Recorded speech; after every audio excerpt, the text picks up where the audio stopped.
What's going on, everybody? It's your boy Gifted Gamer 204 back at it again with another banger, man. And today we are officially, on the live side of things, right? So we're doing our daily live show here. So I want to thank everybody who's in the building already. Salute to everybody out there. Thank y'all so much for being here on this beautiful Monday afternoon. It is April the 14th, ladies and gentlemen. So thank y'all so much for tuning in. I hope everybody's having a incredible Monday so far. I know it's the beginning of the work week. I know how it is, man. These are one of the toughest days out there, bro. But hopefully everybody's hanging in there. And hopefully we could get through. Talk about some topics here today, and help y'all get through this Monday, right? So yeah, man. Thank y'all so much. If you are just tuning in, please make sure y'all smash that like button as y'all come on in here, man. Subscribe if it is your first time here. Share out the stream for those of y'all who are here already. Share out the stream, let everybody know where we at and what we do. Thank y'all so much, man. Shout outs to all my supporters out there. I appreciate everybody, man. It's been tremendous, man, with your support. So thank you. All right. Um, we're gonna give it a couple minutes like we usually do, right? We usually give it a couple minutes, let the room fill in just a little bit, until everybody has the chance and opportunity to come in here. I know everybody's busy, so it's all good, man. We just vibe out for a couple minutes before we get the show rolling, people. Y'all make sure y'all smash that like button as y'all come on in here, man. Facts. Y'all rocking with the gifted one, people. What's going on out there? Talk to me, man. Y'all rocking with the gifted one here, people. Yes, yes. You know, y'all rocking with the gifted one, people. What's going on? How's everybody Monday been so far? How was the rest of everybody's weekend after that marathon reveal? Let me know, man. I do have a poll up right now, so make sure y'all go ahead and vote as y'all come on in as well, man. Yes, yes, people. Yes, yes, people. Let me see. Did I lower this too much?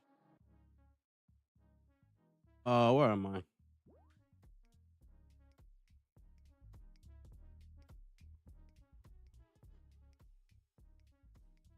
Oh, that should be good. All right, we good. Yes, yes, people. Uh, did y'all watch also? Did y'all tune in last night to see episode 1 of The Last of Us season 2 on Max? Let me know if you did, man. Let me know what you thought about it. Let me know what y'all thought about it, man. Unbelievable stuff, man. That show is incredible, man. Listen, man. Boy, Neil Druckmann is something else, bro. Neil Druckmann is something else, bro. That man is incredible, bro. To be able to create a world like that and in a video game, something that a lot of these people out there in the gaming industry think they can do, but don't do it. The fact that Neil Druckmann has actually done it tells you a lot. It tells you a lot. Like, that's not easy. Doing a video game adaptation and making it, that incredible, is not easy. Close to nobody has done it so far. To be actually that great, right? Because one of the greatest accomplishments to let you know that you're one of the only ones that actually crossed over and did something like that is actually be nominated at an Emmy Awards show, right? And Last of Us season 1 was that. They were actually nominated for Best Drama Series. Like, think about that. So that shows you. It's not that it was just a smash, a fan favorite popular show. It might have been good. No, it was nominated for an Emmy for the Best Drama Series. Shout outs to my brother Guru in the building. What's going on, my brother? What's happening, man? We out here, man. Yes, yes, people. Incredible stuff, man. We're gonna give it a couple minutes, man, before we start the show. I just want to focus really today on marathon, man.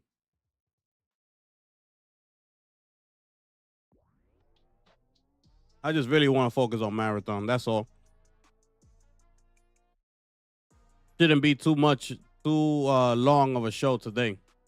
I just want to focus on marathon. You know, it's crazy out here, man. It's really crazy out here. Uh, but yeah, chilling on Space Marine 2 update. Oh yeah, I seen that. I heard about that. They got their update coming tomorrow. Yes, yes.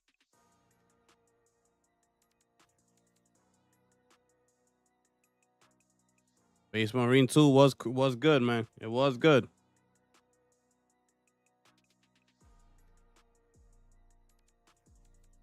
But yeah, that Last of Us 2 was crazy. Yeah, we're gonna give it a couple more minutes, people, before we start the live show. Y'all make sure y'all smash that like button as y'all come on in here, man. We got a poll up as well. Make sure y'all go ahead and vote so I can know where you stand at, man. Let me know where y'all stand at.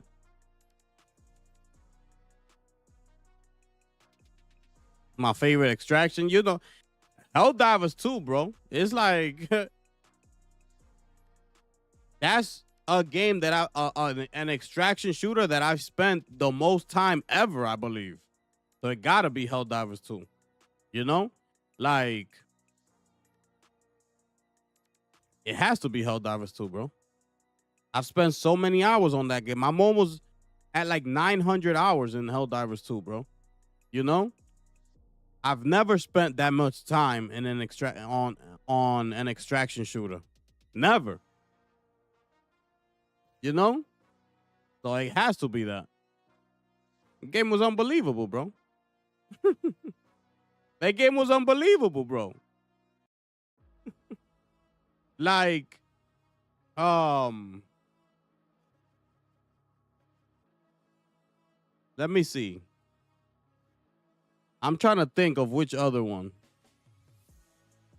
Because I only played. You see, that's the thing. I only played a little bit of the Warzone of DMZ, because DMZ is like the same thing. You go in, which is with your stuff, and if you cut and if just like that, you might lose everything. I played a little bit of DMZ, and it was good. I just didn't spend that much time in it. I can't remember why. I don't remember if I was into another game at the time, if I was late to the party, and that might have caused me not to, you know, stay in it. I'm not sure. Um, I think I was over Call of Duty already. That's what I really think happened. You know, I think I was already over Call of Duty. So that really like pulled me away from DMZ. But it wasn't bad. It's just I was over it already. You know?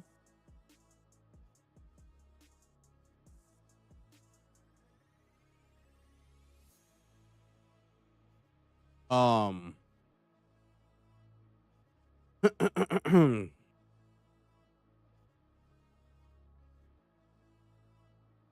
Let's see, man. I'm with it. I'm with it. You know? I'm with it. Yeah, Helldivers 2 was something else, bro. Helldivers 2 was something else. Um let me see here then. The Division, yeah, I heard the Division was really good too. I didn't put too many hours in that game. Um but a lot of people, other people did. Like, you know, and even people that I know, and they told me it was a great game. Um, I was just into different type of games at the time, you know, like I was doing other things in my life and things like that. So I never could really like get into it. But you know, I've been trying out so many different type of games, but like going back now,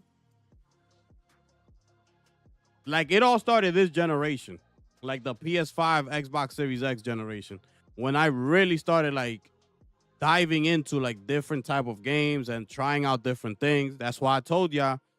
That's why I got into Returnal.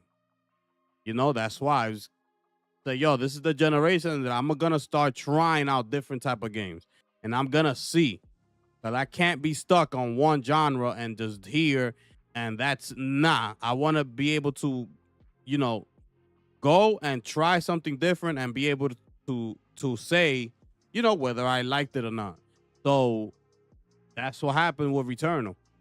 I came out of there never having to play a rogue like that. If I die, I start back from the start, you know, since the beginning of NES days, right? So it's like, but this is like something totally different, right? This is like on steroids if you're comparing it to NES days, right? So I said, whatever, let's go. And I went, and look what happened. I came out of there. It was my best game played like to this day, you know? So um that's why I'm so open-minded. Because I'm willing to try and I'm willing to give it a fair shot. Not just try and in the back of my mind say, I think I'm not gonna like this while I'm booting up the game. I already know this is gonna be trash. Like, nah. If you opening up a game and you going in there like that, then chances are that's it. You're not gonna like it because you're already thinking about something. So that's why I like to. I'm not saying I'm trying every game out there, but if I am trying out a specific game out of a specific genre, I'm want to go in there, you know, open minded and you know ready to give it a fair shot to see, so I could, you know, judge it just like any other game that I would judge, right? So it is what it is, man. You know. Shout outs to my brother Heights MD in the building. Salute to you, my brother. I feel that I've been playing different genres since PS4. Yeah, having way more fun. I can't even do sports no more for real. Yeah, exactly. That's all, you know, that's all I used to do back in the day. Is sports all day. You know? Sports and card. You know? But yeah. Um but yeah. Y'all make sure y'all smash that like button as y'all come on in here. Subscribe if it is your first time. We have memberships. It's pinned at the top of the chat. We have a poll that's up right now. Make sure y'all go ahead and vote as well as y'all come on in here. And yeah, man, we gonna speak on Marathon today, people. I'm telling you right now. This might be a full marathon show today, people. You understand what I'm saying? We in here. So let me get right here to insidergaming.com. Okay? What's going on here? Hold on. Let me see this. Why this is not moving? I put this right here. Right there. Move this up. Bang. Right there. That's it. All right. So we over at insidergaming.com. So the Marathon Alpha revealed by Bungie coming April 23rd. Bungie has revealed upcoming closed alpha for Marathon, an all-new and ambitious extraction shooter that effectively reboots a 1994 game Bungie uncovered a couple of years back, but has been mostly silent since until now. The team started posting teasers on social media in the last few days, all leading up to this announcement. alongside the reveal of the impending closed alpha, prospective fans got a much needed glimpse of the game via a new trailer. Marathon, not a sprint. Marathon has been a long time coming, and from what we've seen in early gameplay material, such as the new trailer, it's trying to be as innovative and unique as possible. The extraction shooter genre is a tough one to crack, given the dominance held over the vertical by games like Escape from Tarkov, but Bungie is giving it a fair crack. In 2023, Insider Gaming exclusively revealed key details of Marathon's gameplay loop, many of which have now been cemented by the new trailer. The game will operate primarily with a trios-based model, with 18 players occupying each of the 3 maps at launch. Once the game has hit the market, a 4th map will be released, appropriately named Marathon. Okay, fans of the extraction shooter genre will be right at home with Marathon. All it takes is to gear up and become a runner, entering the world of Marathon and trying desperately to survive the colorful but very dangerous world. How to access the Marathon Alpha? You got to join their Discord server, which is right here, and you got to complete a survey, which I have done already. So, then they'll send you a code. You have to verify your email, so on and so on, right? And this is only for the North American region, right? So keep that in mind. So I put mine in there. Let's see what happens. Everything went through good. All now is I'm waiting for if I got accepted or not, right? So I shot my shot. I tweeted at them. Hopefully they got to see it, and hopefully, they select me out the bunch, right? Because there's a lot. There's a lot because, also the Discord crashed. The time that they announced that, the Discord crashed. That's how many people were trying to get in there, right? So we're going to get into all that. My brother Lunchi's in the building, people. What's going on, my brother? AC best-selling game for 3 weeks. Yes, sir. Yes, sir. We got that right here, my brother. First 3 weeks on the market, best-selling game. Listen, man. That's going up against, the odds and all those voices that was out there, trying to say, AC Shadows wasn't going to be it. It wasn't going to sell. Wasn't going to do good. And here we are. Here we are. Like, the game is incredible, bro. AC Shadows was incredible. Salute to you, my brother. So, it's set to be a game-changing extraction shooter, but it's hard to break into the genre that's so dominated by existing titles. For instance, Escape from Tarkov has held the top spot in the vertical for many years, and those that have tried to challenge the game have ultimately failed or fallen to the wayside.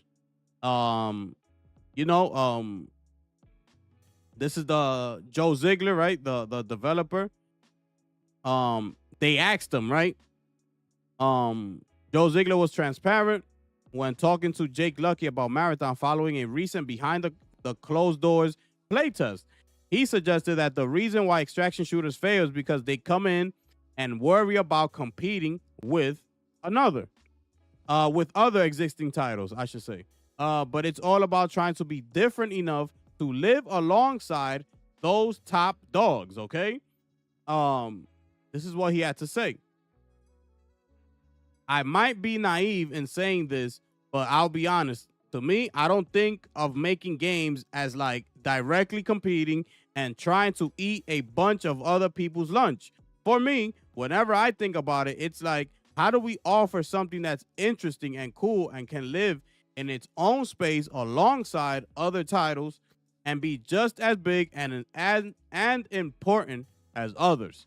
With that being said, Bungie has worked from a variety of perspectives to make Marathon as unique as possible. We really want to create one of the most interesting stories you've ever had, and we're inputting a lot of dynamics to make that happen. At the end of the night of playing a Marathon, we want you to tell a really cool story to somebody else, to be excited.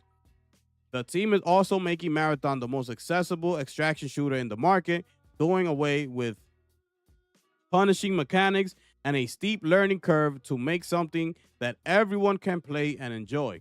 They're hell bent on breaking the already existing military space and making something much more adventurous in Marathon. So that's the other article that we had to say, right? This is the interview, the full interview, right? Um, so real quick on what he had to say here. You know, where is it?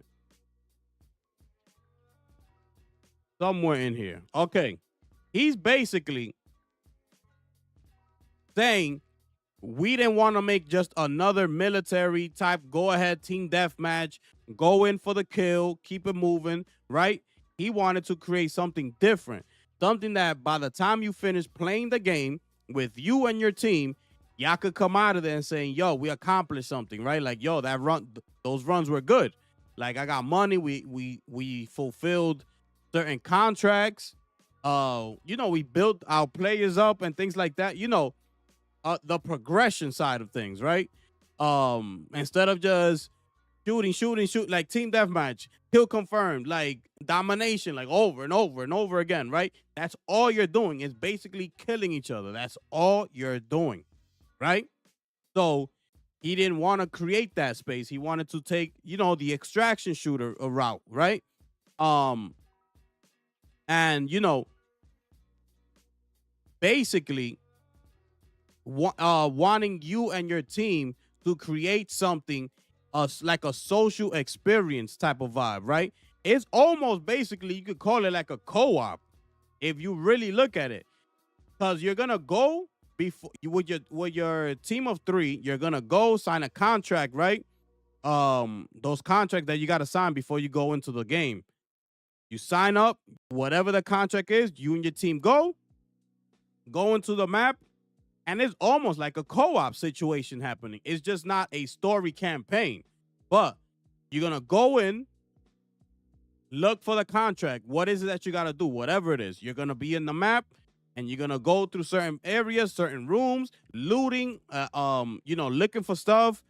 There's a lot of secrets that are going to be in the game that they didn't tell us about. That's another thing.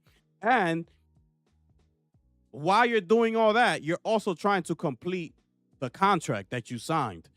But in the middle of all that, you got to be careful because you might run into the UESC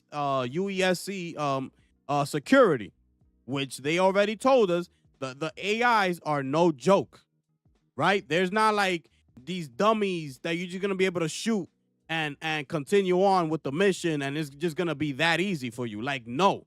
Like basically almost all of them that was at the play test, and even the developers said it themselves. They're like, yo, like, don't think that these AIs are just gonna be regular AIs that you see. Like, nah, you're gonna be up in there. Like, if you're really competing against other players, like, they're gonna be that difficult to take down, right? So that's the fun side. That's the fun aspect of the game. And another thing is, a lot of people think and are worrying about the other teams, right? But if you listen to all of these content creators that went this weekend, the majority of them said that they don't even see the other teams most of the time. When I was playing here on Saturday, was it Saturday? Yeah, it was on Saturday. Bro, we streamed for like 6 hours on Saturday. Crazy. When we were watching the Skill Up review, right? He said that the majority of the time, he didn't even run into the other teams. Okay? He didn't even run into them. So you might not even have to worry about other teams being in the same arena as you. You gotta focus, because you know why? When they're going through their whatever contract they signed, they're looting rooms, looking for stuff just like you are. Y'all doing the same thing. Okay? Within that map. You're looking for supplies, you're looking for purples, see if you find any rare items, trying to fulfill your contract. While you're doing all this, you're gonna be met with the security team, with the AIs, which is they're not easy to take down. The other teams in the map are doing the same thing that you're trying to do. Nobody's going and starting up the match and going straight over to the top over there to look for you. That's not what the game is about. This is not team deathmatch. This is not Call of Duty. This is not Kill Confirmed. It ain't domination, hard point. It's none of that. So nobody's gonna, if you solely focus on the PvP side of it, that we're gonna have these people on the same map as us, they're gonna be coming to us, to kill us. The game is not gonna be that. That's not what the game is gonna be about. Whatever you're doing, the other teams are gonna be thinking the same thing. We gotta fulfill this contract. I want to loot because I want to find, better armor, better guns, things like that. In the middle, doing all that, the security teams are gonna be in there. You're gonna have to shoot them off, like fight them off. They're not easy. They're not these dummy AIs. Okay, they said it, and a lot of them, the content creators said it, that they had a difficult time taking down those AIs. It wasn't easy. Like, they basically had to put in work. So this is the environment that they're trying to create. It's just that, how I explained it. Okay, mind you, you might get a couple knuckleheads up in there. Yeah, let's go straight over there and look for people and try. You might get a couple knuckleheads like that, but you're rarely going to get that. Because everybody's going to drop in, is just going to start going into different rooms, going to start looking for stuff. They're going to be bumping into, like, the AIs a lot. I believe the percentage he said was, like, of them actually bumping into other teams was, like, a 60-40 split. Like, 60% of the matches that he played and things like that, he didn't see nobody. Okay? He didn't see no other teams. And 60% of the time that he played. So they were all doing the same thing, looking for stuff, everything. Bumping into AIs, trying to kill them and get away from them. Okay? And also, when you're about to extract, there are a bunch of extraction zones within the map. It's not only one extraction that's in the middle, and let's say you found all your loot, you completed your contract, so now you're trying to extract, but you're worried because there's only one extraction point. So there might be people there waiting for you that noticed that you got, let's say, a purple, you opened up a purple room that had a bunch of purples in them, and now you're going for the extraction and they want to come for you. Like, it's not that. There's a bunch of extraction zones all over the map. So if you got out of that purple room that you got everything, there might be an extraction zone like 10 feet away from that room. So you just get out that room, whoop, go extract and bounce.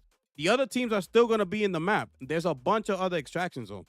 The only time that there's only one extraction zone in the game is when that timer runs out at the top left. Remember, each match is timed. So you get basically like 25 minutes, right? Once the 25 minutes are up and y'all still there, whatever team is still left in that map, all those other extraction zones, they leave. They take them out. And you're only left with one extraction zone. So now y'all gonna be competing to be out. And also, while you're going there, you're gonna have to fight off the other team that's trying to extract. Plus, the security AI teams are gonna be waiting for you at the extraction zone because they know that's the last one left. So basically, if y'all trying to get out, they know that's where y'all gotta go. So they're gonna be there waiting for you. This sounds great to me. This sounds like a fun time, a nice co-op. It's not guns and blazing. It's more strategic. That's what they said. Like, don't think that this game is gonna be you go up in there, you trying to get your shots off, guns blazing. like that's not what the game is really gonna be about. Like you're gonna be shooting when you bump into these AIs because you got to take them down if they spot you. So you're gonna be shooting and using your skills and things like that. But as far as like a team deathmatch type of shooting, like like no. Another thing, if they don't see you, you don't have to shoot them. That's another thing that they said. You go in there. If the AIs don't see you, if the other teams don't see you, and y'all just move past them, and y'all see them, you don't have to necessarily start shooting them if you don't want to. Just keep it moving. Go about your day. Go do what you got to do. And that's that, right? So this is more of a strategic type of deal that's happening here, right? So that has me even more intrigued because I know, a lot of people are more into those type of games, like be more strategic with your teammates, right? Being that there's only 3 of you as well, it makes the game that much more intense due to the fact that there's not a bunch of you. So what I like about it is that there's only 3 of y'all. So each of y'all are gonna play an important role. As far as when you're playing like Call of Duty, that is like how many in a match, in a team deathmatch? Like 8? Like 8 of y'all or 10 of y'all? So it's 10 versus 10 or 8 versus 8, whatever it is. If you suck, chances are it's okay. Because all you really need is like the top 3 in your team to be getting like 15 kills each, 20 kills, and y'all could win. And that happens all the time, right? There's always the one that sucks, and it's like comes out the match, y'all only have 1 kill. And it's like, bro, like, what's up? But y'all still won. You get it? Because there's 8 of y'all. So all y'all really need is like the top 3 or 4 top dogs in your team to do what they got to do. And you could just be chilling, shooting. Making it a 3-man team, y'all got to be on point. That means you're just as important as the 3rd person on that team. Y'all all have a role to play. There's different skill sets.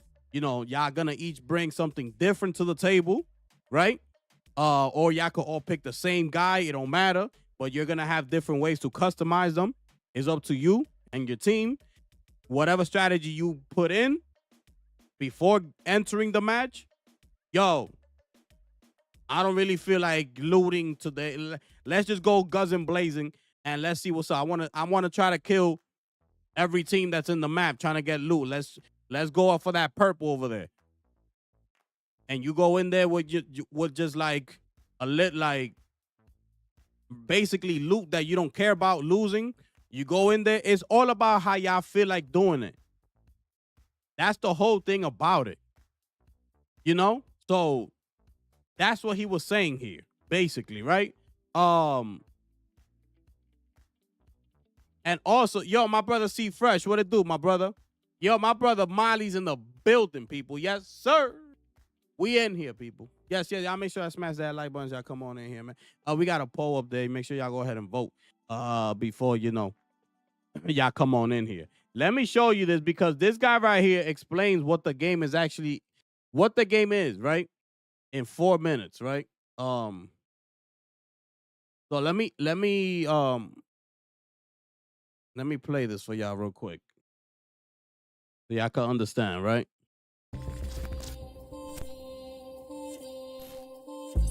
Hello everyone, Marathon Intel here. I've been digging into everything we know about Marathon so far. I've been looking at all the interviews that have been posted recently, and I want to make a video which is very short and snappy, straight to the point, that everything that we know so far. So let's get right into it. So first of all, I want to talk about the core information. Marathon is a paid game and not free to play. There is also a lot of rumors that the price tag will be $70, but it's rumored to be around $40. The game will launch with 3 maps plus 1 more post-launch. The game will feature 6 characters, or I should say 4 runners, but 4 will be playable in the alpha. The runner thief uses a hook to steal loot. The runner medic was redesigned after feedback, and this is the same character in the cinematic at the end of the trailer. Marathon is built around PvPvE, 60% chance of encountering players whilst playing. There will be no solo matchmaking at launch. However, you can still play solo, but expect to be at a disadvantage. The contracts in the game let you avoid PvP if you want. They are all the key information that we have so far. Next up, I want to talk about characters and abilities. All characters play similar at base. Each has a super, a main, and additional power. Some characters can mimic other powers. For example, Blackbeard goes invisible like Void. The alpha has 4 classes, 2 are being tested, one of them being medic. Runners are tied to loot and mods for build variation. Now let's look at the combat and PvE stuff.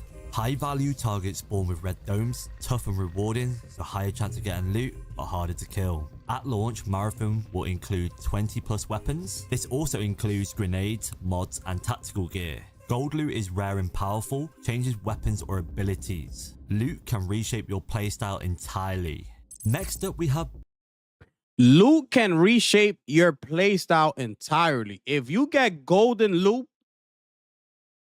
it might enhance your weapons to some sort of way that it changes your complete playstyle, right?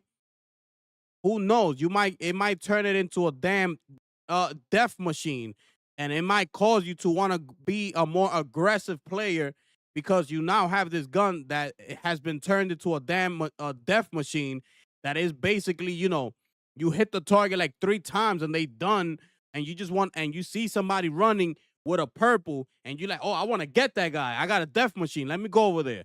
And as opposed to if you didn't have it, you would have been more strategic and, taking your time with it because you don't want to lose what you got. Like, it's going to change the way you play.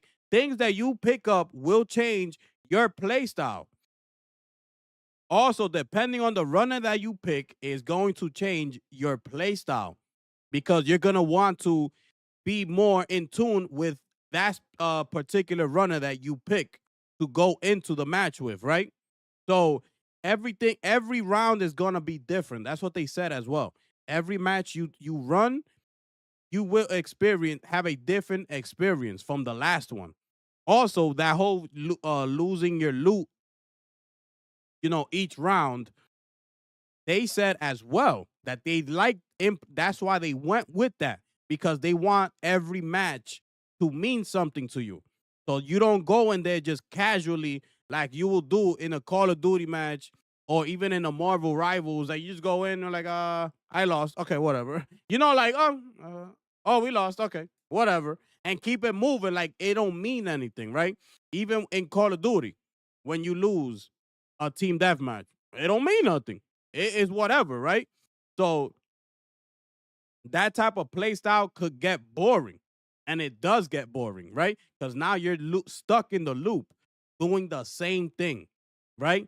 The thing about these Call of Duty type of games and things like that is just that, and I get it because I've been told y'all, it's just that you get an itch to just pick up a controller and shoot and kill somebody, like in a PvP style type of situation. You just want to get that itch off, right? And once you play a couple rounds, you're done. You be like, I got a couple rounds off. I killed a couple people. I'm good now. Like, I just had to play that, That's what it is, right? Unless you're a zombies player, which I got accustomed to playing zombies and I loved it, right? I never went back to PvP after that. So, excuse me. So, but they messed up zombies in Black Ops 6. But, that's what it is. So now in this game, they want you to have every experience, mean something to you. Like you can't go in there thinking, that you got nothing to lose because you have everything to lose, right? But also they said that if you do end up happening to lose everything, you still getting rewarded like with money, I believe it is, or something like that. And they have some sort of promotional crate. So if you go into the next round, being that you lost everything, it's like a promotional crate that you could pick up, and it'll give you guns and gear that's pretty much matched up with everybody. So you will have a chance to get your loot that you're gonna go into that round trying to get, and not necessarily feel like, damn, I lost everything. So now in the next match, when I go in, everybody's gonna have purples or whatever, and I'm gonna be the only one, with common gear and weapons. So they're gonna kill me.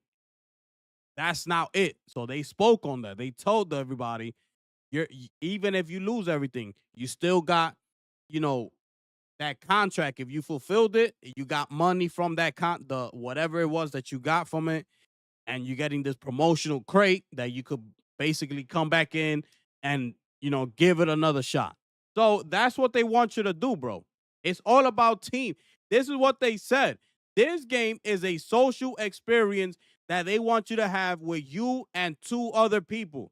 It's a group of 3, or you could go in there solo, but they don't recommend it because this is not, made for solo players. It's not it. You could try it, but chances are you're not going to come out of there alive. Your chances are you're going to lose everything, right? It's not meant to be played a solo one game. And that's at launch. We don't know what's going to happen in the future. They might look into all these things, right? So yeah. It's not Call of Duty, exactly. Yeah, exactly. Sounds like a mix-up of DMZ. That's what I was saying. I don't know if you was here on Saturday all the way through, but that's exactly what we were saying. It's basically a DMZ type of situation, right? That's what it is. It's not Battle Royale, okay? It's not no Call of Duty, multiplayer, team deathmatch. None of that happened. That is the same loop. This is totally different. They want this game, like I said, it's almost like a co-op campaign situation happening. That's basically what it is. Remember, every team, when y'all go in the map, every team will be thinking just like y'all. Y'all signed the contract. You're going to try to fulfill that contract. In the midst of that, you're going to try to be going into different rooms, getting loot. And in the middle of all that, you will be, greeted by a lot of these AI security teams, which are not easy to take down. So that's all going to be happening not only to your team. It's going to be happening to every single team that's in that map. That's why he said only, they didn't run into these teams the majority of the time that they were actually playing the game. So they were too busy doing all the other things that they're supposed to do in the game, So that's what it is. Build crafting. Deep build crafting systems, character mods, and weapon upgrades. Attachments will change gun mechanics. The gold mods, though, will alter ability behavior. The loot spawn zones are prioritized, allowing tactical planning. Modding will affect not just power, but utility and role. Next up, we have map design. Maps are loot rich with faction specific areas. Resources gathering improves faction reputation. Each map will offer strategic loot potential. For all you ARG fans and lore fans, seasonal maps will introduce secrets and lore. And then the last one for map design, you can learn map layouts to optimize your looting routes. Next up, we have customization. Very obvious, but the game will include cosmetic customization for characters. Cosmetics can be earned via faction progression. Cosmetics can also be gained through seasonal content. For the lore fans out there and the ARG people, some are unlocked by solving map secrets. This one is a bit of a rumor. Monetization for cosmetics is likely, but not confirmed. Don't shoot the messenger. End of season let players show off cosmetics and achievements. Next up is factions and narrative. There will be 6 total factions, 3 will be in the alpha. Factions will drive the main lore of the game. They will function similar to Destiny 1 factions. Faction contracts offer alternate objectives. The narrative is seasonal and player driven. Secrets on the map reveal hidden story content. The artifact system was reworked from older designs. Also, artifacts now serve a new purpose, details to be confirmed. And last but not least, gameplay structure. The game encourages emergent storytelling over linear missions. Each run is about risk versus reward, loot or extract. There is permadeath during runs, lose or loot if you die. Matchmaking is squad based, solo players get no special queue for now. However, there may be solo friendly improvements when feedback comes through. And number 50 is season resets will offer new lore, challenges and rewards. And that is everything I've got on Marathon for now. If I've missed anything or you've heard something new, So that's pretty much the base of the game, right? This game isn't for casuals. Exactly, C Fresh. Exactly. It's not for casuals. That's not what the game, that's not the game they want you to be playing. I like that it's meant to be played with a team. Yes, this is a team-based game. So you're gonna need a group of 3, right? And so picture you playing this with 2 other randoms, right? That's another thing you got to think about. Like, yeah, now you have to make sure you got a team with you, because once you go in there with a group of randoms, um, you don't know what that team is gonna want to be able, like, want to do, right? But chances are they're gonna be on board with things, as long as you're communicating through chat, right? Like, if they could hear you, if you're just mute and they can't hear you, then everybody might just do whatever they want. But if you turn on your mic and you get on, be like, yo, let's go, let's, work as a team, chances are you're going to be working as a team, because everybody knows what this game is going to be about, basically, right? So, seasons, once the season is over, which they said that the seasons are going to be every 3 months, right? Every 3 months, they will start a new season. So once each season is over, you start fresh from the beginning. Now, they are permanent upgrades that you do keep. I don't know what that is, what those upgrades are going to be. I don't know, right? But it's just like, let's say you got some upgrades. You're just not gonna lose everything. They're talking about probably the loot that you have, like, built up or something. I'm not sure because we don't know yet, right? But they are permanent upgrades that you will be keeping, right? So keep that in mind. But this is just to keep the game fresh, and each season, you're gonna have something to work towards, right? Um, so that's just another thing that I wanted to show y'all on that. A lot of people are not looking forward to Marathon. A lot of people, like, who though? Because that's another thing I want to see. I want to speak on, right? Like, and this is the interview right here. So that's another thing, right? That I wanted to speak on, because a lot of people, like, who, if we, like, there's something I gotta, like, address real quick, right? Um, Hold on. Okay, a lot of people, like, who, because if you notice, right? If you notice, there's people out there already making videos that, Bungie did this, like, this is a recipe for failure, right? And I'm gonna just throw his name out there, right? Because it's whatever. Like Reforge, right? Reforge already made a video basically saying that this is a recipe for failure, this, that, and the third, or whatever, right? Because it's Bungie, and if you know Reforge, you know the history with him and Bungie and this, that, and the third, or whatever. So could that be some sort of,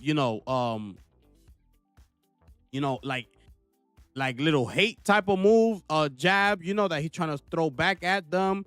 Like, who knows, right? Everybody has an agenda. Remember that. But anyways, if you was to ask Reforge, right?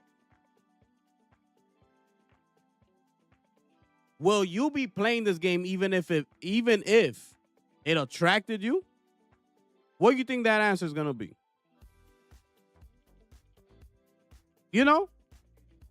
These are type of games that you gotta spend some time in. It's seasons. Every 3 months the seasons will change. But the majority of content creators that they flew over there to do the playtest, right, are not the type of content creators and gamers that will actually be playing this game. So this is the issue that I have. It's like everybody who's doubting it and who's saying that it's bad or whatever it is, you go look, they probably over the age of 30 and plus, 30 and better. Like, which is basically telling me that you are not one of these gamers that will be playing this game. So what is it to you? What is it to you? And this is what I don't understand about these companies. Why fly over a bunch of 30-year-olds, 30 and over, that are not interested in these type of games regardless, that are like, if they know what they talking about? You don't play these games.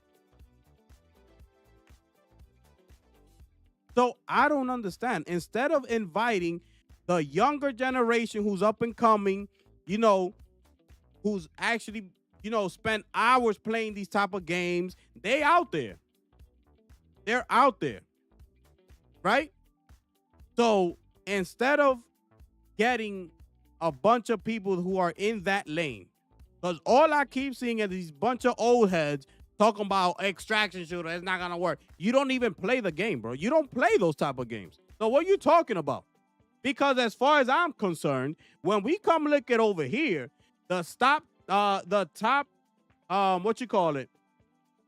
Steam most played games on the Steam chart last year. This is 2024. You see here, we got CSGO, we got PUBG, we got Dota, we got Monster Hunter Wilds, that new Schedule 1, Apex, Path of Exile, Rust, Naraka, Marvel Rivals, Repo, Bongo Cat, Wallpaper Engine, Banana, Stardew Valley, Delta Force, Space War. What we talking about here? This is last year, 2024. The most played games on Steam. So what we talking about here?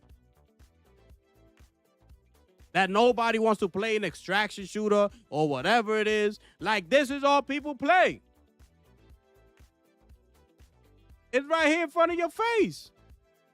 You cross over here, top 10 most popular video games of 2024. We got Minecraft, we got Fortnite, we got Apex Legends, League of Legends, Call of Duty Warzone, Valorant, Roblox, Destiny 2, Elden Ring, CSGO. Top 10 24 in the year 2024.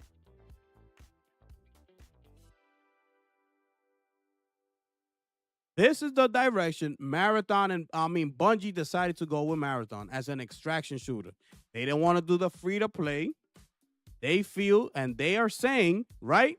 This is what they are saying on why it is not a free to play game. Okay? We're hoping that we're showing is exciting enough that someone is going to take the leap with us, but we are also committed to delivering on seasons past. This that will continuously offer to evolve the game without an increase to the box price. What we're hoping everyone understands about the game is that we're focused on committing to making this a game that's really awesome. And we feel like that starting point is really strong at this current time. Everyone's got their own definition of what it is the right price.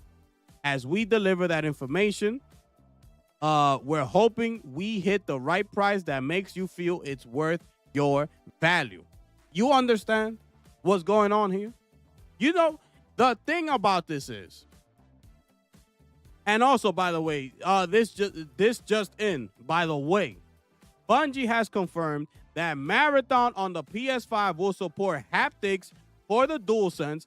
It will support your Tempest 3D audio, and it will be PS5 Pro enhanced.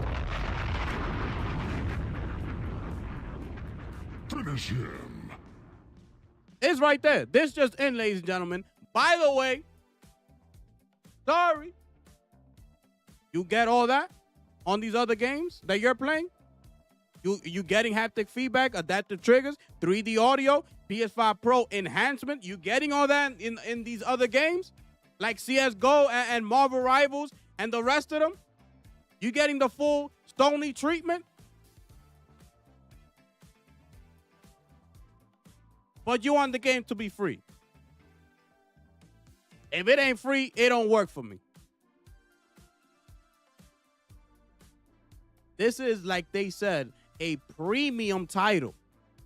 This is not these lazy ass free to play games that they say they're free just to get you in the door. But if they go ahead and do that, and that's not a slimy move. That's not an anti-consumer move. Just because you know, when they open up the gates, it's free. Everybody's welcome into the ballpark. Everybody's welcome into the theme park. It's free. Go in. And everybody's like, oh. But once you're in there, damn, just to get on that ride, I gotta pay $40. Yep, $40. Right here. You go look at the next ride. Let's go to this right now. This is $35. You're like, what? It's $35. But I just paid $40 over there. Yeah, $35. They didn't tell you? Nah, they didn't tell me what. Yeah, it's free to get in, but you gotta pay to get on each ride. That's what y'all want? That's not anti-consumer. In this game right here, so from what I've seen, you get the money off of what you call it, the contracts, right? The factions that you fulfill. And after that, you're going to be able to go into the black market, and that's where you'll be able to spend your money and things like that. Sort of like Helldivers 2 a little bit to a certain extent, because we don't really know everything about the game. Of course, there's going to be battle passes. Of course, there's going to be skins that you might want to pay for and buy and things like that. But are those skins going to give you an advantage in the game? We don't know. It's too early to say because they haven't shown us that, right?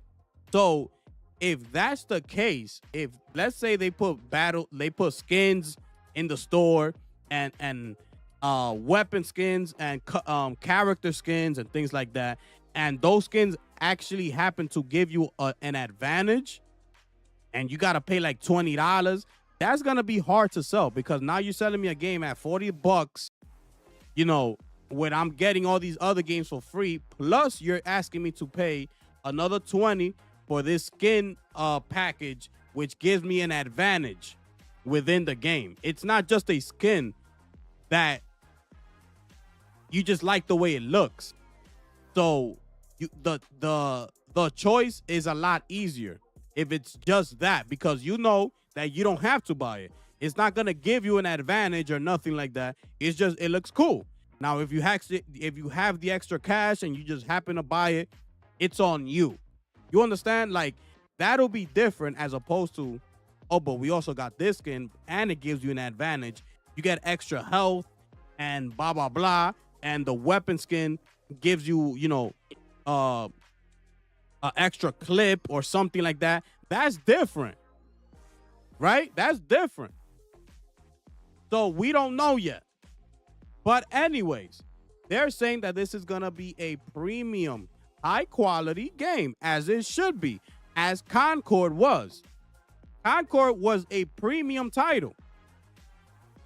If you look at it and you feel out the gameplay, you saw how everything was.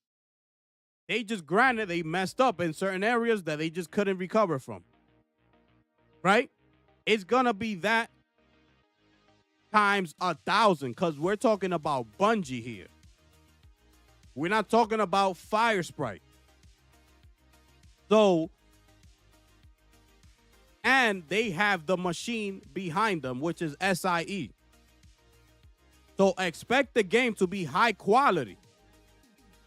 So on top of all that, you know, this is just the beginning, right? This is only the beginning of the game. Who was it that said it? I think it was Skillup. That this is the way Bungie functions, right? They sort of like to put the product out there and then start working on it. Like, throw it to the public, go play it, and start building from there. And as they progress, the game starts to get better and better and better. That's how they see things, right? So there's nothing else, there's nothing new here. It's the same thing again. It's Bungie. This is what they do. Oh, I thought I got a new trailer. This is what they do, and expect the same thing. They're going to put the game out there. It might not be everything that the game is going to be, right away, but expect it to be that in the future, in the near future, I hope, or somewhere down the line, because this is how Bungie functions. This is how they work. They gotta focus on the main core of the game first, right? At launch. Like, people already asking them, as you see here, about PvE modes, solo modes.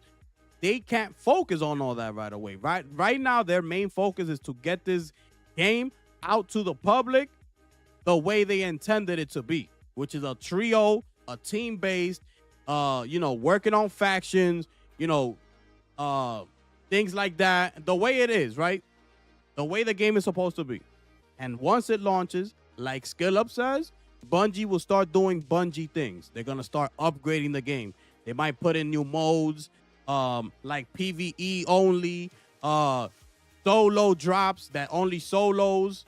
If y'all want to do that, doubles, right? Duos. They might throw in a duos lobby, right? They might start to work with it, because Bungie said that this game, they will be working with the community. Okay?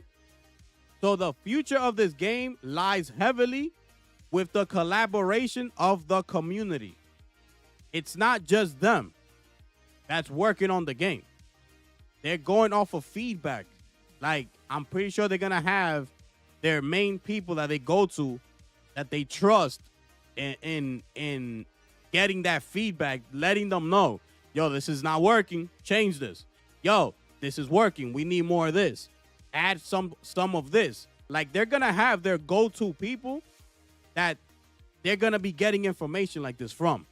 So the game is only going to grow and get better from the time of release. The time of release, we're just going to get the game. That's what we're going to get, the game. Couple maps, 4 maps, 6 runners, what you call it? And the way the game was intended to be. The black market, you could do whatever. From there, it's going to start to grow. But we need the game. We need the game first before they're allowed to do that. They're going to give us the game how they saw it. That was the creation that they had in mind. That's what they wanted the world to see, right?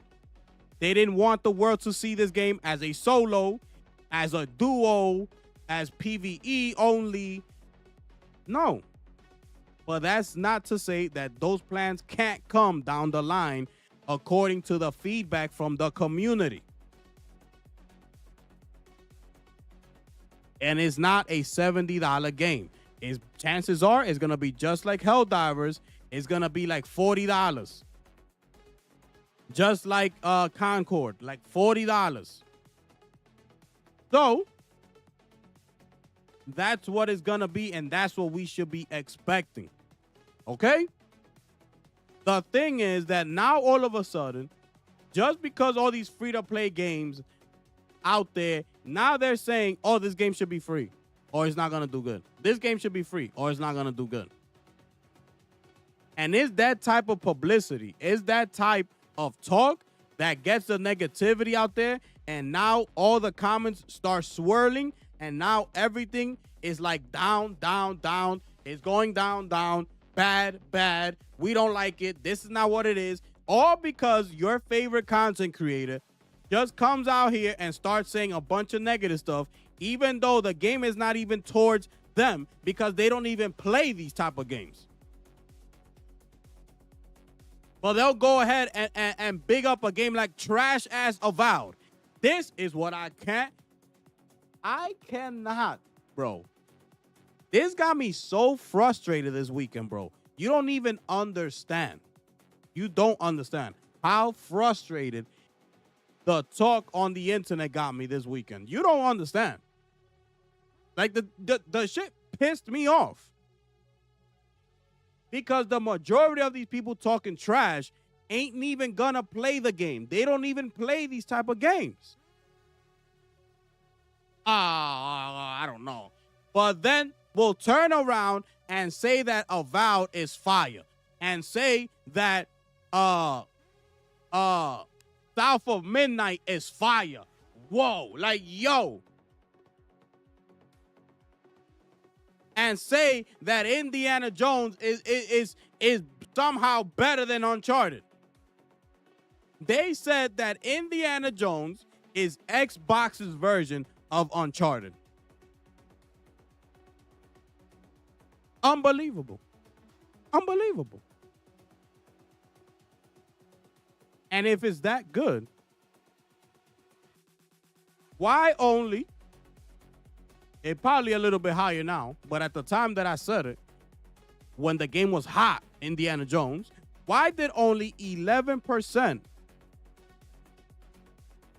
roll the credits on that game? If the game was that good, if that's Xbox's version of Uncharted, why only 11% rolled the credits on that game? It's unbelievable. These people just want to talk trash. I would have invited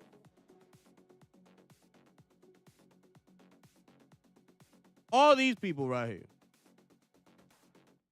I would have invited the top dogs of Fortnite, of Apex, League of Legends, Warzone, Valorant. I would have invited all of them and left all these old heads off the call list. That's what I would have done. Straight facts. That's what I would have done. I would have been, yo, we got to get those guys right there that are busy playing these type of games year in and year out. I got to try to get them away from the game that they're playing. Let me see if they like it. The people that went up there don't play these type of games.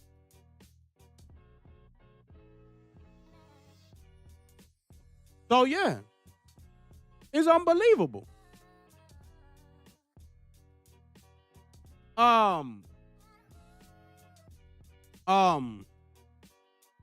there are no PvE modes as of yet, but it's coming down the line.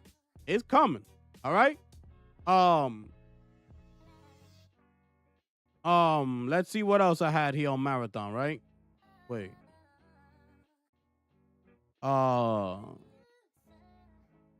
Is this new? So, Marathon was originally built around a living world server concept, but Bungie scrapped it for a session-based structure after running into complex design issues. One of the things that we shifted away from was this concept of what they called at the time the living world server, which is you can drop in at any time and drop out at any time. Game director Joe Ziegler said. Now, while that sounds conceptually appealing, one of the challenges we ran into is that when you enter the world, you don't really have a strategic map in your mind of the variables that you're playing against.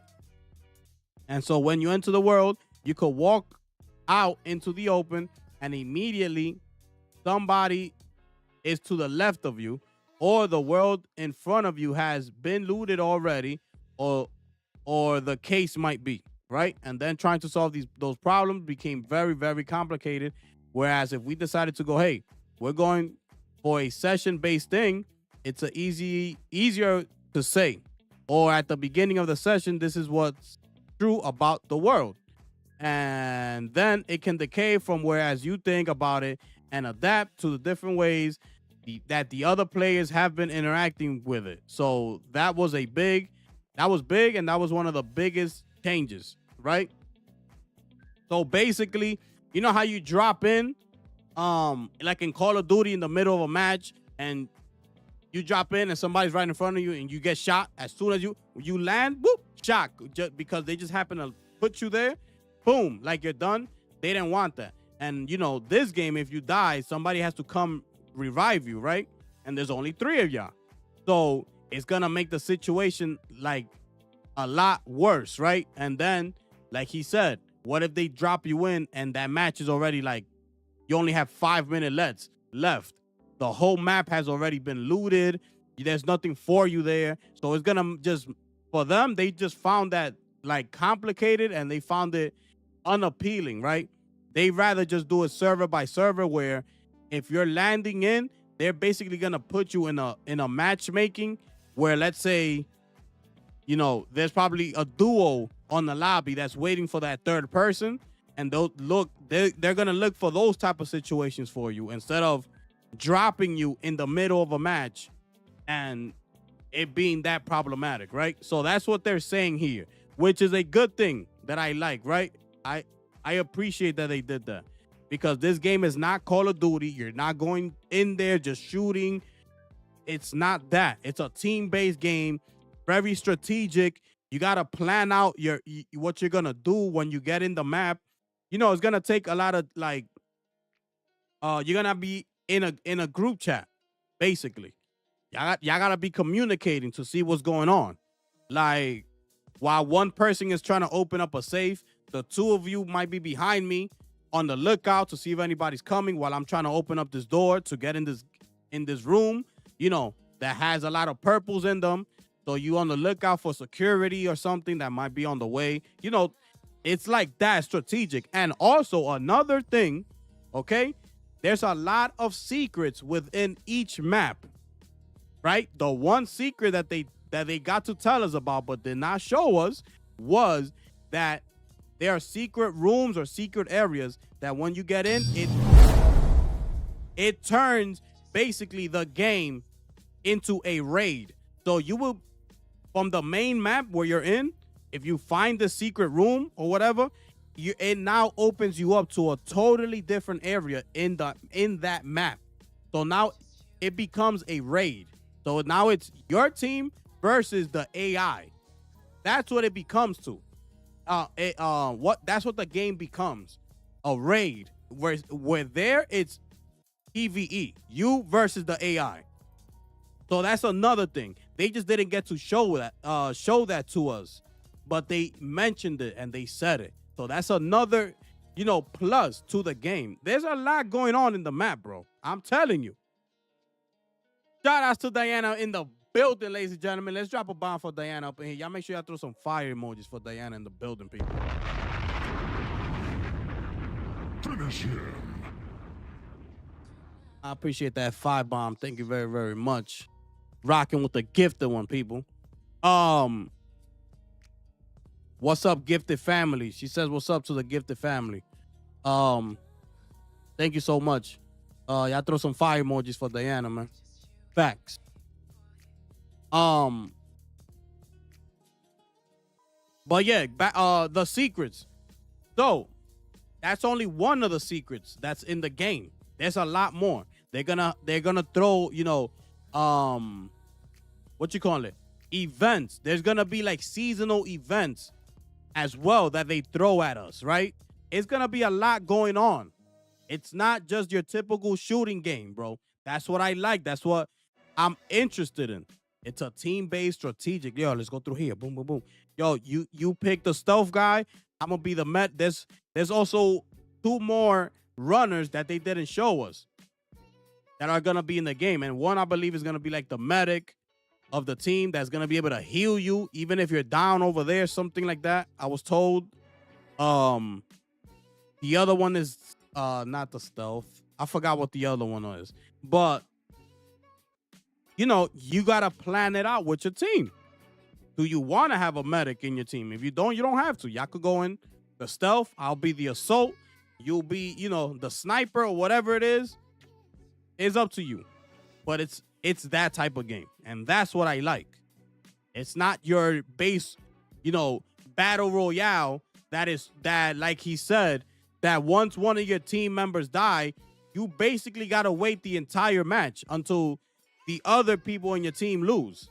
So if you drop in and you die, you're done. What fun is that in a battle royale? That I have to now sit here and wait for like 30 plus minutes until y'all finish the map. Because let's say y'all that nice and y'all end up going to like towards the end, and that took like 45 minutes, bro. So you want me to just be sitting back and watching y'all? Like, no. Like, this is so much better this way. You know, if you get downed, you'll be out, but your teammate can come back and revive you, and you'll be right back in the match with them, and y'all going, right? So that's a plus for me. Everything that I've been hearing, it's a plus for me. You know, the target, this is the thing, that people think that if the game doesn't have over 500,000 players within the game playing it or whatever, that is not a success. That's not what these people are going for, due to the fact that, you know why it tells me that? Because of the type of game that they made. The extraction shooter, the strategic, you got to do, you know, be as a team. They know these people out here, these younger generation people, they play Marvel Rivals and stuff, and CSGO and things like that, and Call of Duty, Fortnite. They just go in there and do whatever. They're not into those type of games. They know that. So just go, you know. And also because they're making you pay for the game. So I think the $40 for me is gonna be worth it. I think this is gonna be a phenomenal shooter. You just gotta have a team with you. Once you have a team with you, you are gonna have a good time.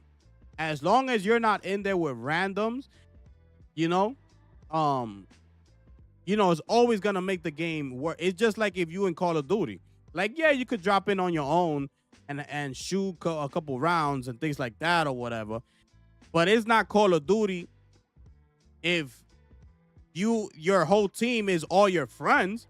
It's a totally different feel from when you just drop into Call of Duty in a team deathmatch and it's just you and a bunch of randoms. You don't gotta talk to nobody. You just do your thing, right, or whatever. You might have a good time or whatever. Yeah, okay. But it's not the same that if you in that team deathmatch and all 8 of you are your friends and y'all in the chat going crazy, like, yo, like, it's a totally different vibe. So you just gotta make sure you find some people to play with. And if you just don't have it, and if you're running with randoms, it's okay. Just open the mic and be in communication with them. That's what's gonna get you through the game. If you just gonna be on mute and they can't hear you and they're trying to talk and you just don't want to, like, they're not gonna know what you're thinking, the game is just not gonna click, because the game is intended to be a team-based strategy type of game. So y'all gotta be talking, especially if you don't know these people that you're playing with. So it's just, that's basically what it is, right?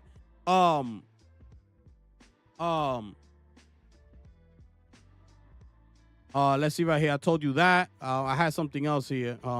The skill-based matchmaking, okay, is another thing. So you see here, this is what they had to say about that. Skill-based, right?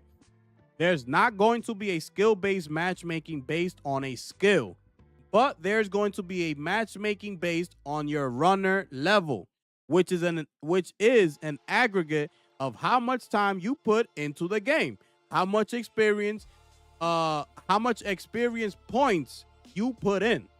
So we do want to have some protection from players that are very new versus people who put hours into the game, said Marathon Assistant Game Director Del Shafe III in an interview with Dr. Lupo. You heard? That's what he said. So think about that. That's another thing, right? In Call of Duty, when you have you are brand new, right? You're brand new in Call of Duty, but you're an experienced Call of Duty player, but just in that new game, you came late to the party. Like if I was to buy Black Ops 6, I'm an experienced Call of Duty player, but I just booted up the game for the first time. Like, I'm new, so the game is gonna see me as a new player. I'm rank 1, whatever. It's gonna see that I have like 3 good matches in a row, but I'm still like ranked 5 right? By the time the third match finishes, I'll just rank up to like rank 6 or something like that. Call of Duty don't care if you're rank 6. They saw that you had 3 good matches. What they're gonna do? They're gonna throw you into a lobby with a bunch of veterans. All because they saw that you had 3 little good matches here, but you're a rookie. Your rank doesn't say that you're all that, because you just started. You just a level 6. Or you just happen to have 3 good matches. What they're gonna do? That skill base is gonna come in. They're gonna drop you into what in a map with a bunch of veterans. So now this is what they're telling you. It's gonna depend on your runner's level, right? What if you're a level 1 runner or you're a level 2 runner? Let's say you come in late to Marathon into the game. I'm already level 25. You just coming in. They're not gonna put you in a map where I'm at. I'm level 25. I got purples on me. I got it all. I got cores. I got weapon attachments that you haven't gotten yet. You know, golden attachments that basically, you know, turn me into damn whoever you want to throw out there, right? They're not gonna put you in that match with me because they know I'm gonna give you the smoke. They're gonna put you in a map that is more towards your runner's level. You are level 3? Okay, here you go. Enjoy it. Level 3s, there you go. Have at it. That's what they're telling you here. Okay? So that's another plus, right? They said here about the PvE. Now this is going over towards the PvE, right? This is what they had to say about that. There's none, they said. We're not doing that right now. Right now, we're just kind of spending all the time we have on the baseline experience. We actually have a lot of activities and like POIs and stuff that are very much PvE challenges. Are you understanding? You got to put 2 and 2 together here. There's basically telling you that there's so much stuff in the map that you're almost, right? I'm not saying 100%, but you're almost gonna feel like it's a PvE. Because it's just going to be so much happening within the game with the contracts that you sign, with the rooms that you're trying to loot and every other thing, the secret areas that you're trying to locate to get to that raid that might give you a golden crate or something. You're not even going to feel like it's a PvP. That's what they're telling you.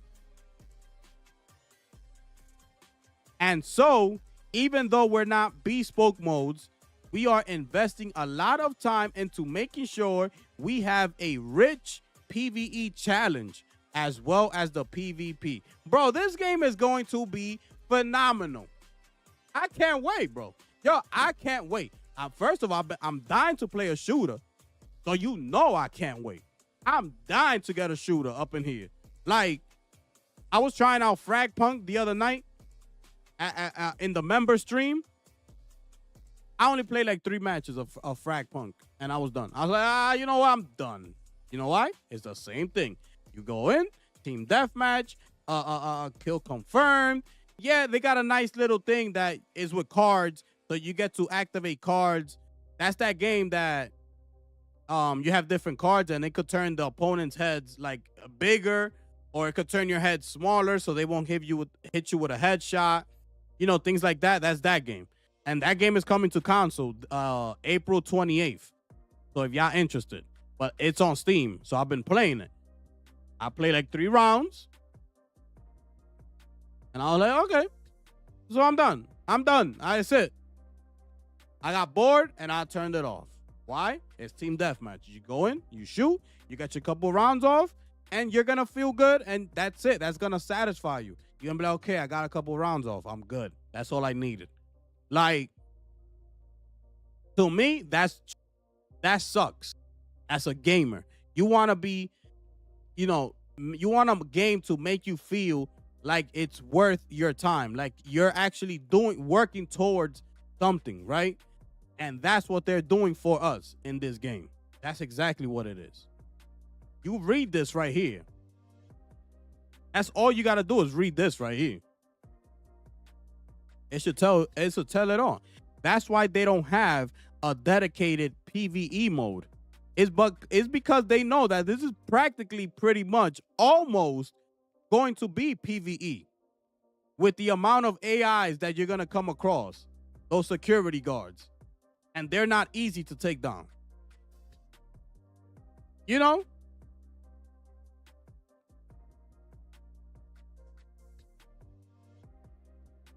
Yeah, Guru. Exactly. It's just like you said. Exactly. Shout outs to my brother Satnus in the building, man. What's going on, bro? My brother Satnus said, bro, I just beat Blue Prince. Finish him. You a beast. Yo, you a beast, bro. That's crazy work. So you had to fill in all the you had to go through every room, right? On the chart. Like you couldn't leave some empty. It had to be everything, right?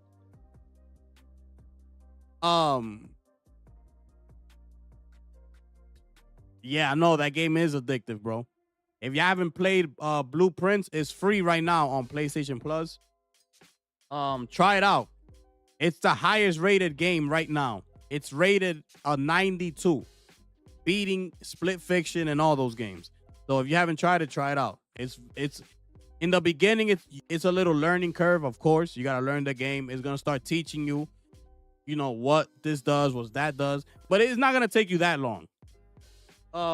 I'll say like 25 minutes into the game, you should pretty much almost know everything about the game. It's not that much of a learning curve. But, you know, just getting used to it. Once you up and running, once you know the game, you're going to get hooked. So, yes. That's crazy, though, bro. That's crazy. Shout outs to my brother Satnus, man. To have confirmed that a beta. Okay, so this is another thing. There's gonna be a beta, right? That's why we're in the alpha stages right now, right? They're still 5 months away. The game comes out September 23rd, right? The same day as Borderlands 4. So people are gonna have to make a decision that day what you're gonna buy, either Borderlands or Marathon. Now, being that the game is only 40. Borderlands is gonna be 70. I'm assuming that's $100 right there. You could do that, but you know you're gonna basically be paying for two shooters, technically, right? You might want to spend another $70 on a different type of game, or you know whatever.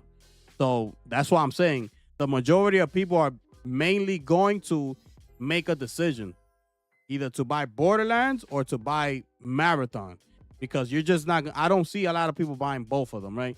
Borderlands, you got to spend a lot of time in there. You know, people are going to go in that world and you're going to spend your 60 hours, 70 hours up in there. And the same goes for Marathon. You got to do the same thing. You got to put in hours. You got to put in work, right? And it's going to be a brand new game. So once you buy a new game, of course, you want to start playing. So, you know, people are going to have to make a decision. But it's what they had to say about the beta on its way before launch. It's a handful of things like changing your subtitles, changing your reticle and color preference. We'll have some of that stuff in the alpha with the plans to support more for the beta and the launch. I'm sort of using those interchangeably, even though they're not the same thing, said senior design lead Lars Bacon. In an interview, we're talking about the accessibility features in the game. Let me see what else I had for this. Yeah, we spoke about this, that he's not making a game to compete with Escape from Tarkov, right? He wants to be sitting directly next to it, like right next to it, right? He don't want it to be like trying to take down Tarkov. Like that's not their mission here. Their mission here is to make a game, you know, sitting next to Tarkov, basically, right? Like if you don't want to play that one, you come over to this one and do whatever, right? So they're trying to make it worth your while. When you boot up Marathon, they wanted to make it worth your time, right? That's what basically they're trying to do here. Um, Also, it will not have a proximity chat. That's another thing that people are complaining about, right? They say here to that. I think the challenge is how to make sure we're creating a safe environment for players inside of that space. I don't think anyone really has a good solution to that just yet, says game director Joe Ziegler. So that's out of the question for now, at least. Let's see here. Y'all let me know how y'all feel about that one. I'm into that. I'll say basically just put it in there. And if you don't like what you hear, just mute them. I'm in agreement with that. Like mute the people, right? That's it. But it's just the society we in today, bro. So I understand that their side of that as well. There's gonna be a bunch of, requests to block and reporting players all the time. This person, I gotta report him because he was saying some racial slurs, blah blah blah. Like they don't want to deal with none of that. So that's why it's not in the game. And can you blame them? Look at society how it is today. Like, bro, in the Minecraft, excuse me, in the Minecraft movies, these teenagers have taken it upon themselves that when a certain scene comes on into the movie, they start going crazy and they start throwing popcorns in the air. They start doing everything that one movie theater said that somebody even brought in a live chicken into the movie theater.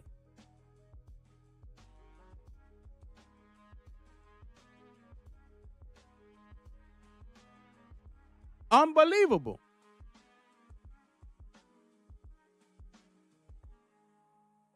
Base Gaming says flopathon. But flopping, why? Why does it have to be a flop? If they could get a good amount of players, think of like NBA 2K. NBA 2K, games like that, they don't need to have 500,000 people concurrent playing at once. They just need a very loyal fan base that's going to continue on to spending their time within the game, buying up VCs, to make their players perform better, clothing that they might want. They just need a certain amount of people to keep that game going, which is basically what they do. Because the majority of these people basically, especially content creators, they'll buy the game and they'll be done with it right away. But I feel like they do that because they might be under some sort of contract with NBA 2K or something like that they have to get each game. But I know they're over it. They over all that. Now, it's the same thing. But they need a couple of those fans from each of those content creators to stay locked in there, to be in their store, and that's going to keep the game going and going and going. So, it don't have to be a 500,000 players for Marathon to be successful. This is going to be like the game is called, a marathon. It's not going to be a sprint. This is going to take time to build. This is what Bungie does. They take their time with it. The game, when we get it at launch, is not going to be the same game a year or two down the line. We're going to expect a lot of improvements within the game, a lot of maybe like newer gaming modes within the game, maybe a PvE mode, or not even that, but I think they're going to focus more on solo lobbies first. Like, because I know a lot of people are going to want to do things like solo. So I think that's going to be coming down the pipeline, like the solo lobbies or even the duos, right? But mainly the solos. I think that's what's going to come down the pipeline, right? But it's not going to be the same game we get at launch. It's going to be different. So I don't know what y'all saying about flopping. up in here. I'm in the chat, but trust me, I don't think it lasts, especially when GTA 6 is on the way. But Marathon is a shooter type of situation, multiplayer. GTA 6 is at launch is gonna be mainly the campaign that launches. It's not coming with the online. You know? So of course everybody's gonna shift over to GTA 6. If you mention GTA 6, then you pretty much could mention any game is gonna flop once GTA 6 drops. So is that what we're saying? That because GTA 6 comes out, that's it? No other game is going to be successful?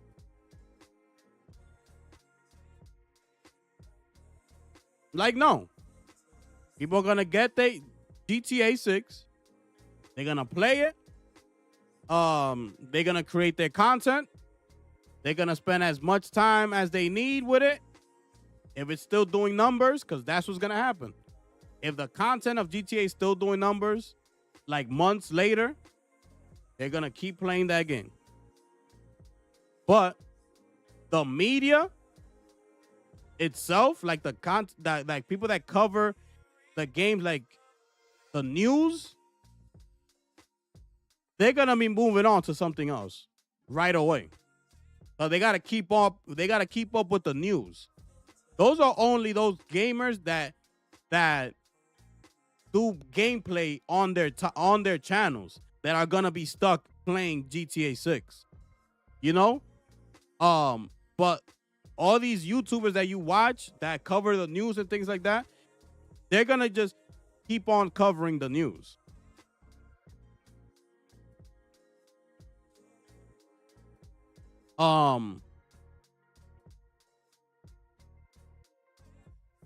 Yeah. Don't think I wasn't going on your live. Why would I think that, my brother? You welcome here, my brother. It's all good. Too many people on too many toxic people on the mic. Everybody would just turn it off after a couple weeks. No point even bothering to incorporate it. Exactly. Don't even bother, bro. Because that's just gonna add another headache. That's just gonna add a headache to you. You're trying to focus on developing the game and this and that, make the game better.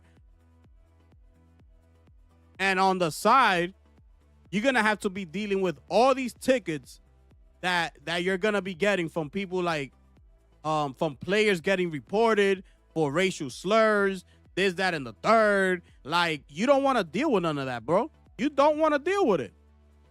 So why even bother? It don't make no sense, bro. These people don't know how to act nowadays. Like I just told you with the Minecraft movie. People out here throwing popcorn, food, everything in the air. Like, every time the movie is played in these movie theaters, all across America, they're throwing popcorn in the air and food. People have even brought live chickens to the movie theater. That when this part happens, they throwing the chicken. Like, bro, are you out your damn mind? That's the type of society we in right now. Like, bro, people gotta clean up that whole mess that y'all just did. Because y'all over here trying to go viral. But these teenagers out here. So for what? I would have done the same thing. I'll be like, yo, don't put that in there. I'm not trying to deal with none of that. I don't care. Like, you kidding me? I'm not putting that up in there. You crazy.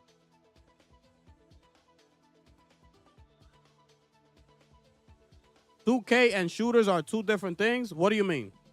How? Two different things in what way? Aside from a basketball game and a shooter, of course. Plus, you don't want the gameplay to depend on hearing people, or you're at a disadvantage by not using it. Yes. And this game is this is a team-based game. This is not Call of Duty, Fortnite, or none of that. This is a team-based extraction. You're gonna have to put you're gonna have to come in with a plan, right? It's a different type of game, bro. You gotta put thought into it. It's not just go in there and start shooting. So let's see what they come up with. You know?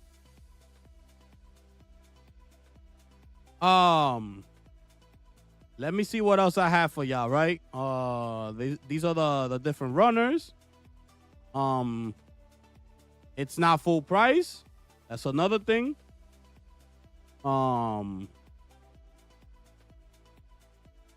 This is the first look at the UI.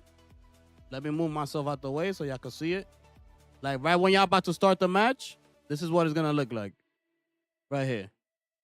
So right there, once you hit ready, it's gonna load you up into the match. This is what it's gonna be right here. This is your money up here. This is your runners level right here, number 17. So that's what they're talking about with the matchmaking, skill based. It's gonna be dependent on this right here. This is the alpha. This is the players, of course. This is their rank. I believe right here you might be able to see the mic and where they're playing, either PlayStation, Xbox, or Steam or whatever. I think that's gonna be it. And this is gonna be basically, you know, your avatar, whatever you choose.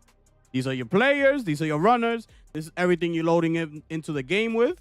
This is the value of everything that you have that you're going into the game with. So your total value is 3.5 thousand. Backpack is value is high. Okay, so you're going in there with some high value. So you better make sure you come out of there alive. Meaning there's a little bit of that excitement, right? That fear of losing your high value backpack is you're going into the game with these type of expecting to come out of that match with everything you went in there with, right? You're not trying to lose everything. So that's another, thing added onto the game is that pressure. So it's a different type of vibe, bro. It's a different vibe, and I love it, bro.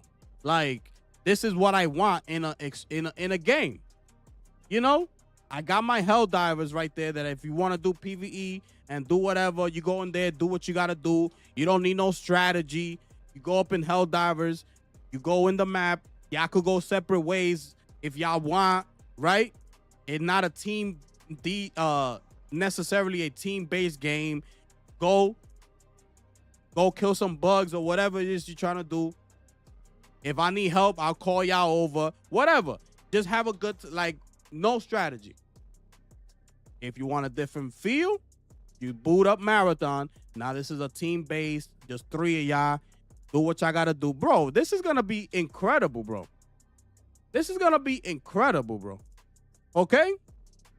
This is fire to me. The way they're everything that they're saying that this game is going to be, it's pulling me in more and more. Because those are things that I'm interested in. And this right here are the contracts. These are the faction contracts right here. So I'm assuming that these two signed the contract and this one here didn't. You see he has an X. So he might have not signed the contract of factions. And these two did. So these two will be in the game trying to fulfill those contracts. Maybe they're two separate ones, I'm assuming, right? So let's say, let's do mine first. We got to go into this room and clear it out or whatever. And you'll be like, all right, so we're going to take care of yours. Then we're going to take care of mine when we're done with yours. We go here. My mission is I got to find a legendary box within this room or whatever. Then y'all go take care of that one. And y'all could extract after that, okay? You don't have to necessarily stay in the map the whole 25 minutes. Keep that in mind. You could extract whenever you want. Like if y'all finish these two contracts, and let's say from this contract to this one, on your way there, y'all bumped into a legendary crate that has a whole bunch of stuff, right? You grab it, go finish this contract, and once you're done, find an extraction point, because there's a whole bunch of them in the whole map. It's not only one extraction zone. There's a whole bunch of them throughout the entire map. Find the one that's nearest to you, call it in, you know, plant your defense just in case some of these securities or even the somebody from another team comes and try to shoot you. Put your defense system in there, get ready, and bounce. That's it, bro. It's incredible. I don't see nothing wrong with that. Unbelievable, these people. They want everything to be the same. Like, bro, Marvel Rivals is that big because of its characters, not because the game is some sort of different type of game that, you know, they created something totally different that nobody has ever seen, and this, that, and the third. Oh my God, look at this new game mode that, you know, Marvel created. You do this, and it's crazy. Like, bro, it's not that. It was the characters of Marvel Rivals, which, of course, if you have the ability to play with all these Wolverine, you know, Captain America, Iron Man, the Punisher, like Storm, Magneto, like, bro, what you think is gonna happen?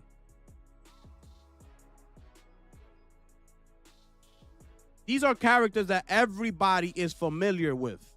Everybody. You don't even gotta sell the game. The characters are selling the game already.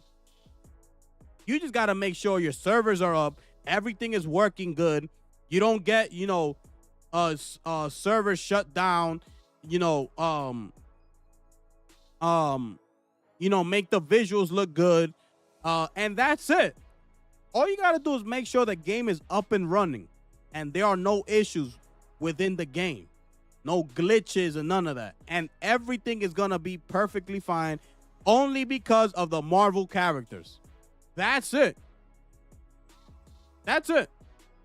You don't need nothing else.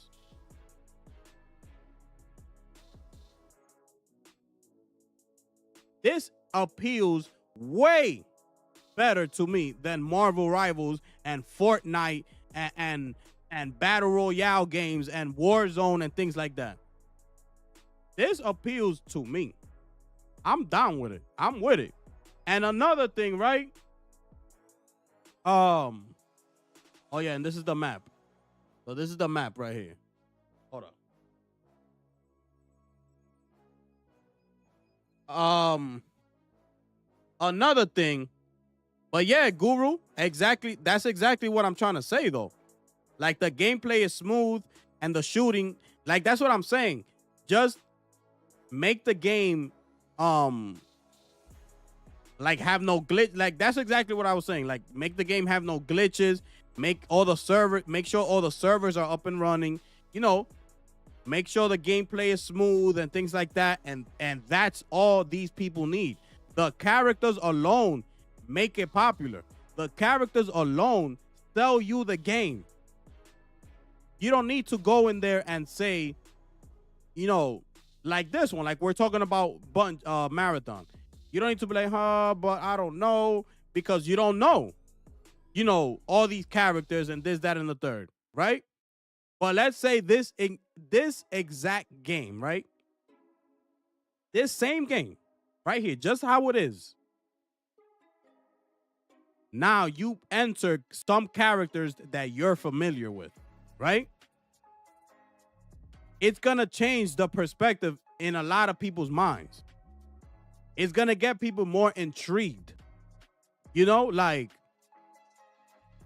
if they implemented like Punisher in this game, you know, and Bullseye and, you know, characters that are known, automatically it's going to change people's minds. Out of 10 people, just by you putting those type of players in this game, maybe half of them will change their mind. Be like, you know what? I'm gonna try it out. Yeah, I'm gonna try it out. So, yeah, this is the map right here. These are gonna be like the icons, the legend on the thing. It's gonna be a pretty big map, right? I'm digging it, bro. I'm digging it, bro. They're gonna put each team on a different area in the map. So everybody's gonna land totally separate from each other. We're not gonna be all, dropping in from the plane and potentially landing in the same greenhouse, right? Like everybody's gonna start at a different location. So, let me see what else I have for you here about this. Okay.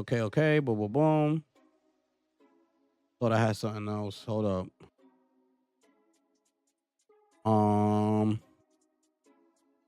Also, they said they have a dedicated. It's not here though. They also said, where was it? They have, it was about the security. They, excuse me. They have a dedicated security working on the game as well, right? Because that's one of the questions that they asked them about the anti-cheat. Let me see here. Ooh. I didn't put it. 17. Let me see. Oh, because this guy basically, right? Because I could show you a video where this guy basically like breaks down everything, and he did a tremendous job. He's been working with Bungie since like 2023, I believe. He was working on. He's been like working hand in hand with with Bungie, right? Let me see what y'all saying though, real quick. It's going to be $150 base price, bro. GTA about to be crazy. No one is playing this flip flop. They need to close down. Concord 2. There's no game in a month after release. I hope they give age filters for the game.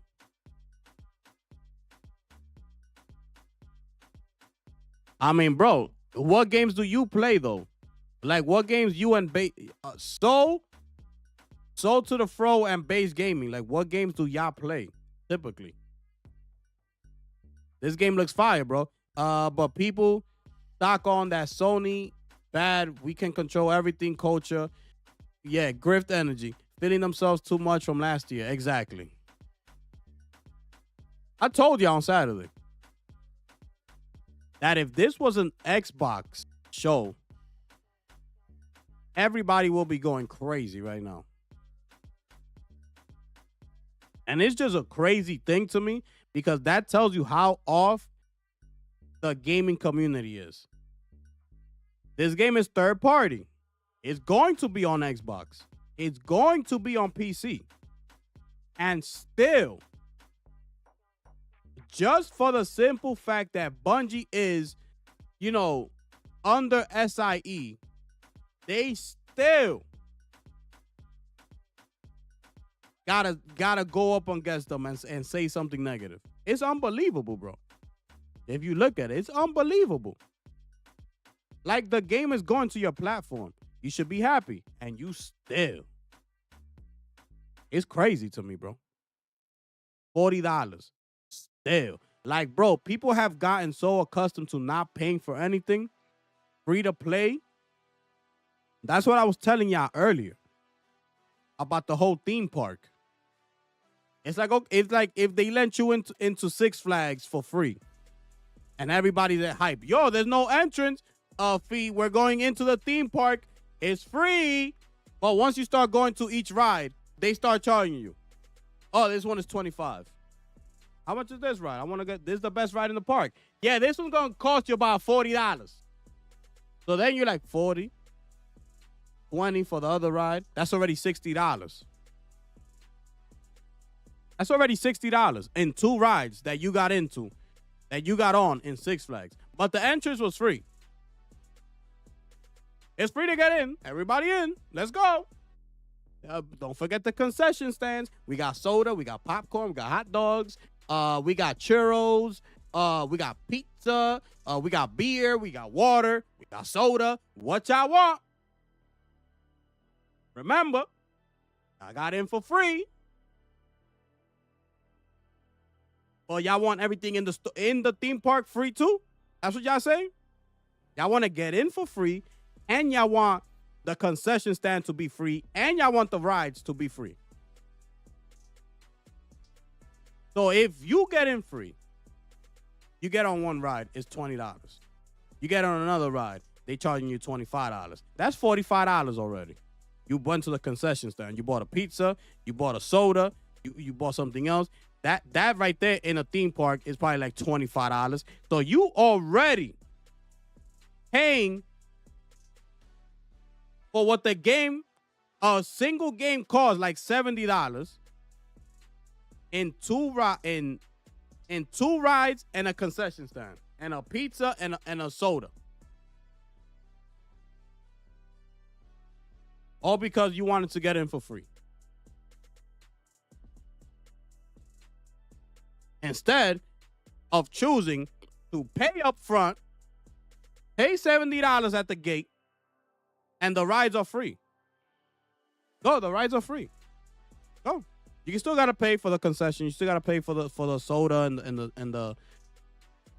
and the pizza. But the rides are free. Go get on that ride. That's the best ride? Yeah, that's it right there. How much? It's free. Go. Oh, word. Let me go.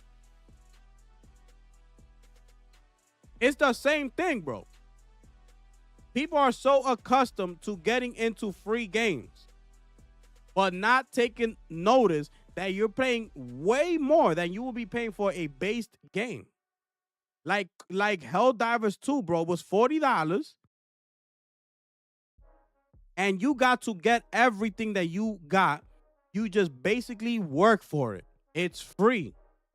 Just go in there and put in the time and work for it. That's it. They give you the option if you want to pay for it. If you want to pay for it, you can. But that's only like to open up the battle passes or whatever's in the superstore. But whatever's in the battle pass, you need to get those with medals. You don't get to pay for the medals. You have to earn those. So you gotta play the game, which is free. Just go and play the game. You don't gotta pay for that. You don't gotta pay for nothing. So we be having the same situation here. We don't know. We don't know what the game is gonna be like. The game is not out. We just saw what the game is the core of the game. What the game is gonna be. Cosmetics. A lot of people complaining about that, right? Excuse me. Cosmetics. Remember, they're gonna have a store. You're gonna be able to loot in those loots. So you get a weapon skin. We don't know. But keep in mind that I'm almost guaranteeing that those skins that they're showing off in these trailers and things like that are the base. You know, like when you get into 2K and you got the brown shirt with the gray sweats and them trash ass 2K sneakers on your feet?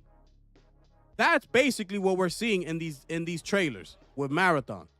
You're looking at the base skins of these characters. That's why they look like that. To make you upgrade. You don't want to look. They're going to make you think, I don't want to look like this. I want to upgrade my skin. You're going to go to the store? Yo, that skin look fire right there. How much is that? Let me get that real quick. That's it. You got a brand new skin. And that right there, they did their job. They made you buy another skin. That's pretty much what we're looking at here. You know, they only showed us one map, I believe it was. There's gonna be a total of 3, I believe, and the 4th one is coming at launch, I believe. Or is it at launch? I believe it's at launch. And the other 2 runners are coming at launch. They only showed us 4 runners.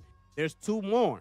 Those extra 2 runners will be there at launch, not in the alpha or beta stages. Right? So that's what it is. That's what it is.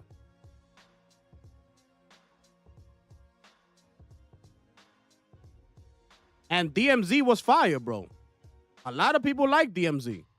So this is basically almost going to be like DMZ. You played Division. So do you, Guru? So you see this game in somewhere in between those lines, right? Like DMZ and the Division.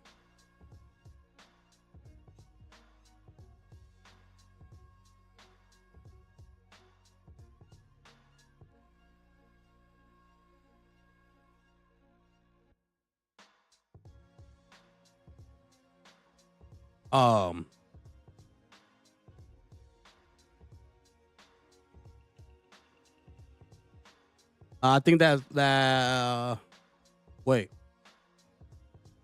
All the big free games just turn into clown show circus full of random popular popular IP and pop culture, celebrity skins. Exactly. Like that's what all that people want, bro. Like I told you when I was playing the first Descendant, bro. Like, bro, there was a skin in the first Descendant that was for the bunny in Descendant. That you get the ultimate bunny. Bro, the skin was $100, bro. $100. And when you go into the hub where everybody's at, you will see people with that skin. So, and I'm like, bro, so you telling me all these people spend $100 on that ultimate bunny skin? That's what they want. They just want to troll. They want to be on YouTube or on their Twitch, you know, trolling. Like, look, I got the $100 pack on First Descendant, blah, blah, blah. And just like, so they could say that they got it. Like, for what? But they made their money, I guess. Because First Descendant right now is nowhere to be seen. Nowhere to be found. But I guess they made a huge impact and they made their money. I think folks need to go play Destiny and The Division to get a better understanding of what Marathon will be. Both free at the moment with PS Extra. Okay. No one is confused as to what Marathon is. They're disappointed that this is all Bungie could come up with. Helldivers is absolutely a team-based game in the highest difficulties. Yeah, but in Helldivers, you could pretty much do what you want. It's not necessarily a team-based game. If you're all skilled, the 4 of you, if you're all 4 highly skilled individuals, y'all could go y'all separate ways in Helldivers. I do it almost all the time when I'm playing.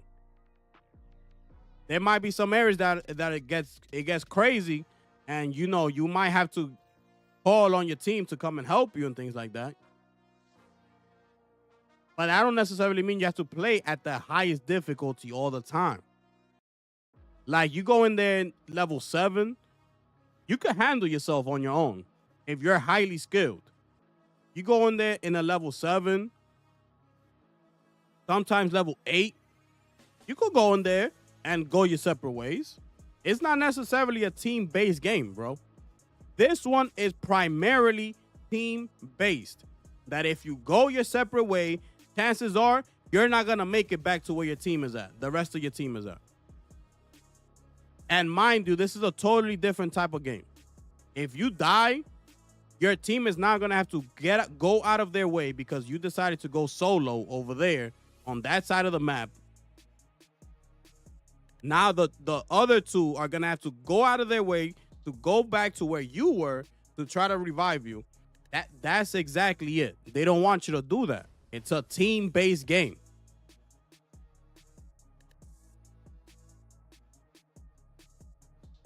And mind you, Helldivers 2 took over 8 years to develop, bro, to make. Bungie with Marathon, I believe, is like their 4th year or something like that. So, saying that this is all Bungie could come up with, we don't even have the game in our hands yet. So, how y'all saying that this is all Bungie could come up with? Like, if you've been here from the beginning of the show, bro, I've mentioned pretty much everything about the game, bro.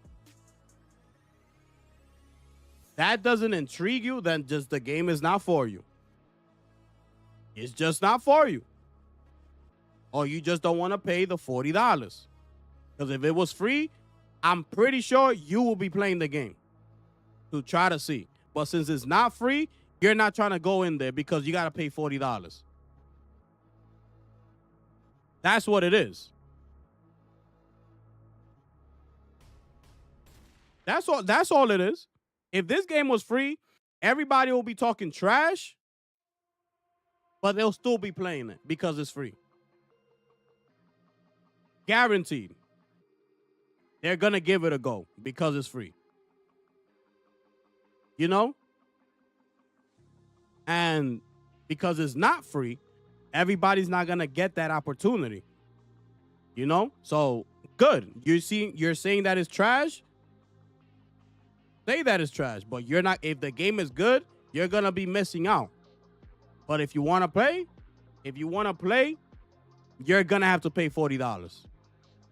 And once you do that, once you pay, you're going to be almost forced to try to like the game and play it because you're paying for the product. You're going to have to give it a go and give it a chance because you're paying for it. If you're free, you could just pick it up. You don't like it, throw it to the trash. Next. I'm not interested. I do it all the time with free games. I load it up. I'm good. Take it off. Once Human. I loaded up Once Human on Steam. Once Human. I loaded up. It's free. It was glitching. I was like, oh, what am I doing here? Take it off. I didn't even last 10 minutes in the game. As soon as I booted up Once Human, I got in. I loaded up. The game was glitching. I was like that. I didn't know what to do. I was like, where am I? What's this room? How do I get out of here? Boom, boom. I'm like, mind you, the game is glitching at the same time. I was like, I'm done. Exit, uninstall, get up out of here. I have no interest. Why? Because I didn't pay for it. I don't care about it. If I would have paid for Once Human, guess what I would have done? I would have kept trying. Hold on. Let me try to figure it out. Hold up. Let me see if I got to open up this door to try to get up out of here. It got to be a way out of here somewhere. Like, oh, let me see. Let me do this. Let me do that. That's how I would have been if I would have paid for Once Human, because I paid for it. So now I got to try to see if somehow I could end up liking this game. I paid for it. I might as well put a little bit more effort into it to try to get to see if I actually like it. Instead of, it's free, I don't need to like it, I'm out of here. It's two totally different things.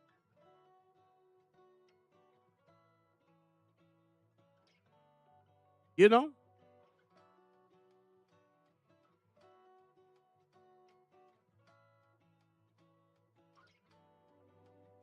People, listen. The thing is that people argue about everything nowadays. That's the thing here. People argue about everything. Bro, like, what is good nowadays? What? You know, if it wasn't for people having their own minds, look at how AC Shadows was going. That if people would have actually listened to this damn mess that was out there, it could have hurt the game and potentially like ruined Ubisoft forever. But people took it upon themselves and bought it and went out there, and guess what? They ended up enjoying the game. But everything is a problem. The same thing with The Witcher 4. Same thing with Intergalactic. It's the same thing, bro. Every game that comes out, somebody tries to look at something and see what's wrong with it.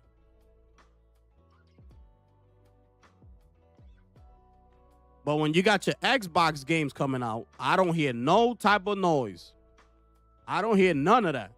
Are you understanding? Did you see, if you was there on Saturday, did you notice the energy around the internet? Did you notice how everybody was live, tuning into Bungie, tuning into the showcase? Did you feel that? That gaming community locked in? You felt that. I know you did. Everybody was live. Everybody was locked in. It's Bungie. It's Sony. Let's get it. It's the newest IP. They gave us Halo. They gave us Destiny. Even though Destiny didn't start off good. But look where it took off. Look where it is today. 10 years later, we out here still talking about Destiny. That's what SkillUp said also. Bungie does this. They're known for this.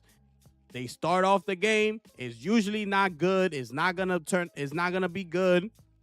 They like to work on it as it's already up and going. Now they're gonna start picking it apart, taking feedback, seeing what's working, seeing what's not working, and that's how they're gonna start creating, the type of game that they actually want. But the game needs to be out there in order for them to do that. They can't just keep working behind the scenes and working behind the scenes. They need to put the game out.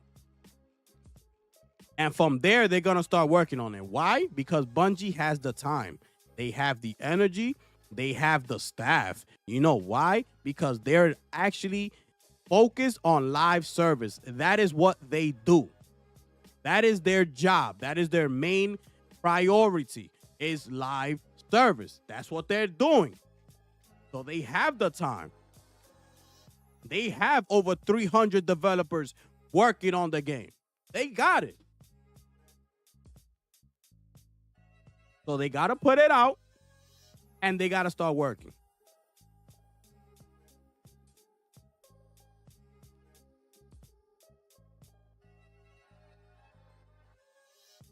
So that's how I feel. It's gonna be a good game. I'm telling you, bro. Don't listen to people, all negativity. And I'm not saying you always got to be positive, always got to be, any game that comes out, yay, yay. Like, no, that's not what I'm saying, But we don't get this energy from Xbox games.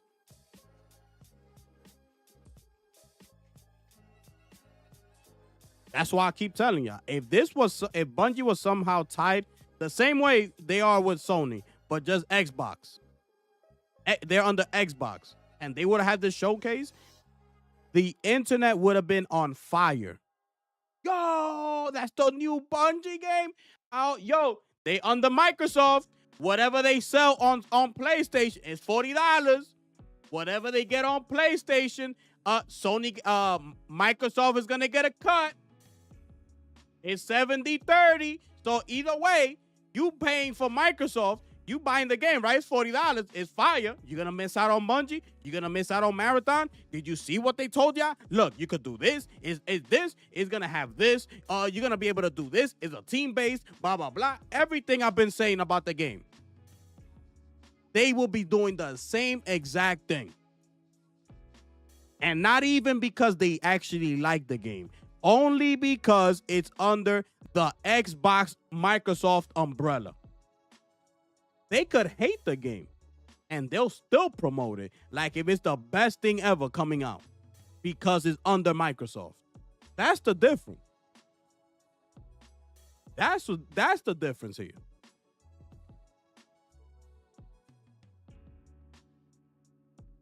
They will be going nuts.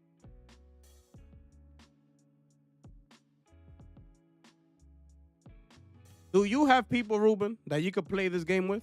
Do you usually have a couple friends that you be online playing with, or you a solo guy?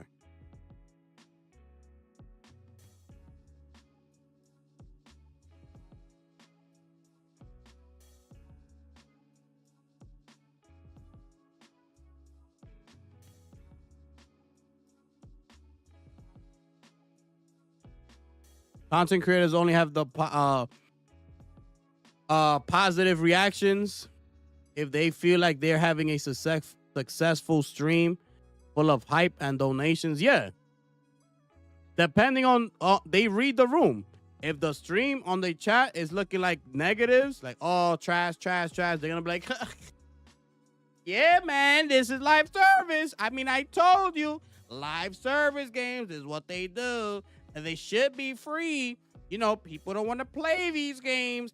People don't want to, and then they don't show them that the top 24 games of 2024, they don't show them that. What you mean people don't want to play these games, blah, blah, blah. We got Minecraft top, this is 2024. Minecraft, Fortnite, Apex Legends, League of Legends, Warzone, Valorant, Roblox, Destiny 2, Elden Ring, Counter-Strike 2.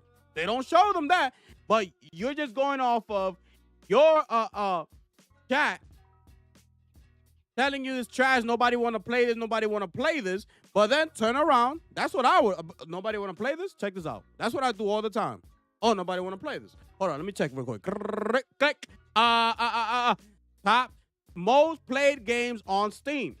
CS2, CSGO, PUBG, Dota 2, Monster Hunter, Schedule 1, Apex Legends, Path of Exile, Rust, Marvel Rivals, Repo, Banana, Delta Force. Hello? What you talking about, chat? I'm sorry, chat. What y'all was saying again? That who don't want to play what? That's what I would have done, because I don't care.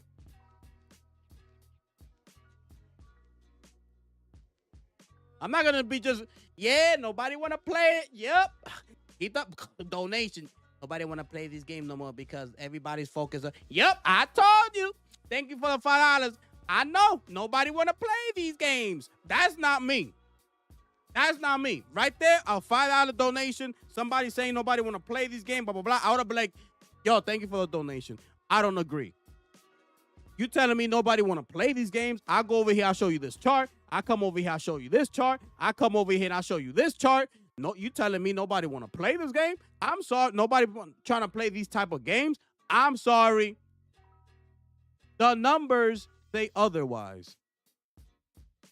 But I do appreciate your $5 donation. Salute to you. That's me. That's me. And if I agree with the question, with the donation, I agree with it. That's it. That's it. Unbelievable.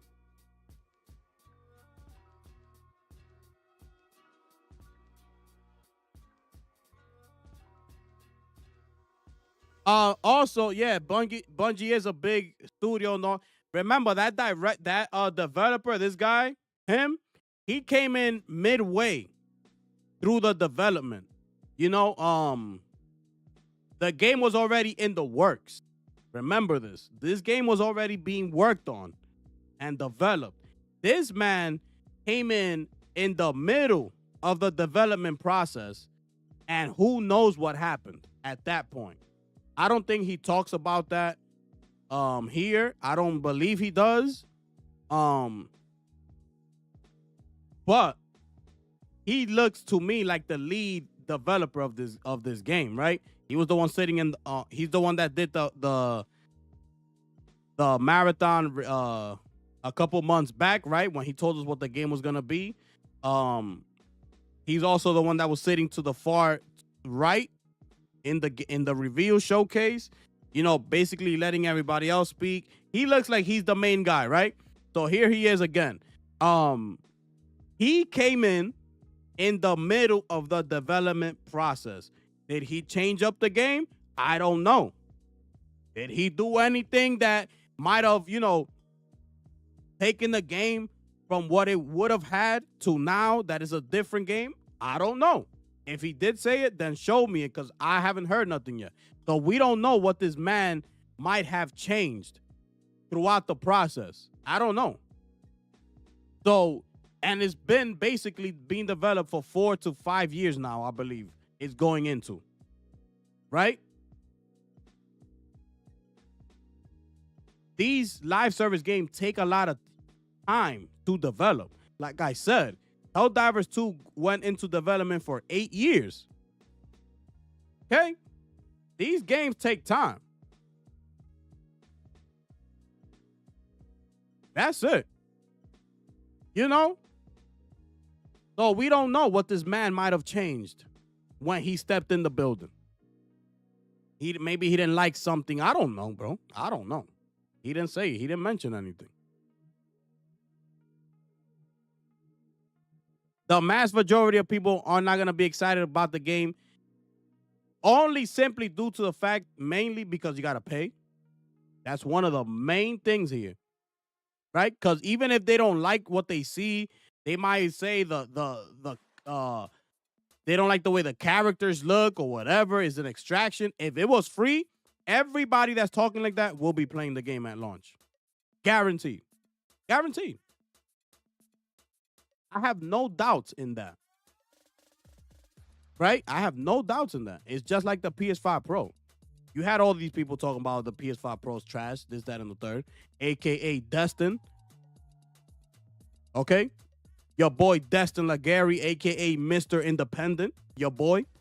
Talking about the PS5 Pro is not necessary. Nobody needs it. Nobody asks for it. Who is this for? Right? Why is it coming out? Just get a PC. Fast forward to the official pre-order launch day. Who was first in line on the PlayStation Direct? Your boy, none other than Mr. Destin Legary, a.k.a. Mr. Independent. Okay? So this is how people think. People tap all over the place. All the time. And if Marathon was a free-to-play game, all those people that's talking trash, yapping they mouth, would be the first ones in line when that day comes, 12 o'clock midnight, the game releases. Those same people will be actually the first ones to be online playing. Because if it's 12 midnight release, my ass will probably be sleeping. You're going to have to wait till the next day to watch my gameplay. But I'm not staying up to 12 midnight to play the game. I'm sorry. But you know who will be? The people that are talking trash about the game. See how things work? This is how it is. This is what I'm telling you. It's only because it's not free to play that they're not going to play it. Because they ain't trying to spend no money. These people cheap out here. People ain't trying to pay for no games. You don't see how Microsoft got these people thinking nowadays? Unbelievable.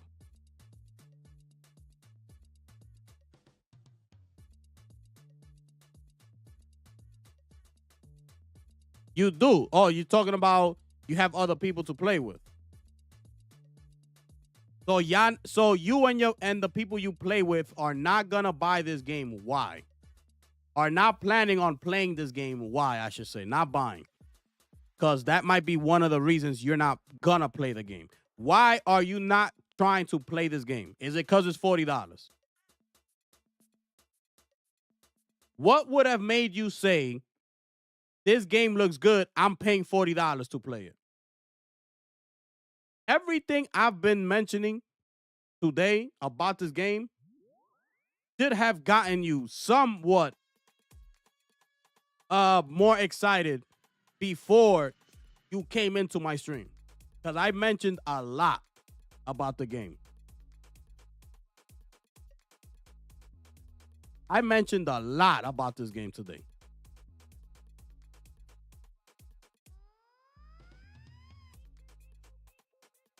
Um,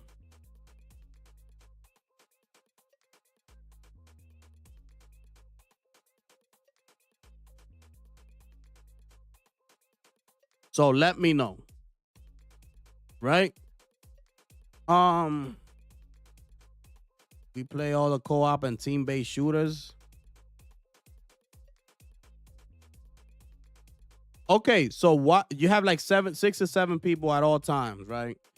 What? All right, so y'all play all the co-op. All right, so why are y'all not going to play this game?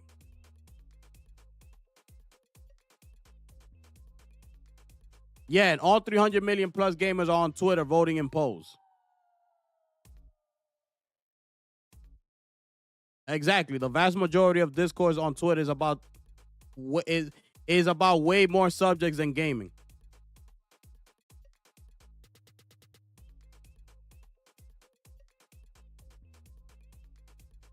Yeah, free to play games fail far more than succeed. Yes, that is you see, you're saying it right there. You have to pay for Marathon. That is the biggest problem.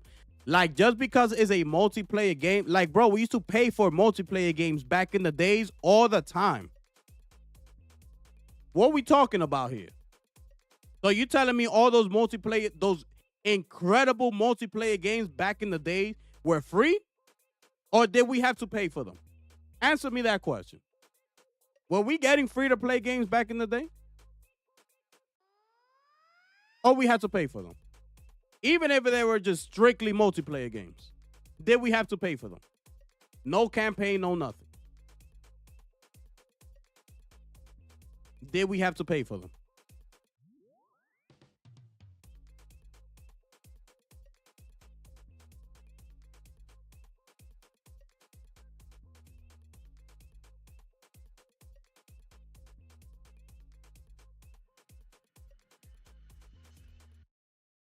This game is set up like a free to play, but they make you pay for it. It's only because that's what the people have become accustomed to, is free to play, because that's all they want to do. People don't want to spend money no more. $40 for a multiplayer game like this, extraction shooter, team based, they're going to build upon the game. It's not going to stay the same as when you pay for it at launch. There's going to be so many other things to be integrated into the game. Like, why not?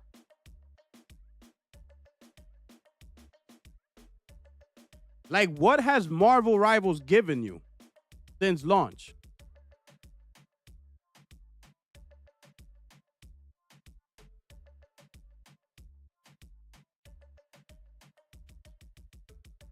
Like, get your head out of this whole free space situation. Like, bro, those games don't necessarily always last.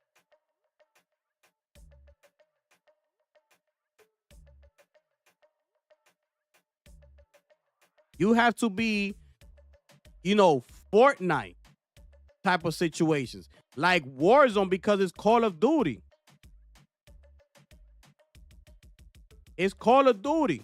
It has the name behind it. Marvel Rivals has Marvel behind it. It has those characters that everybody loves.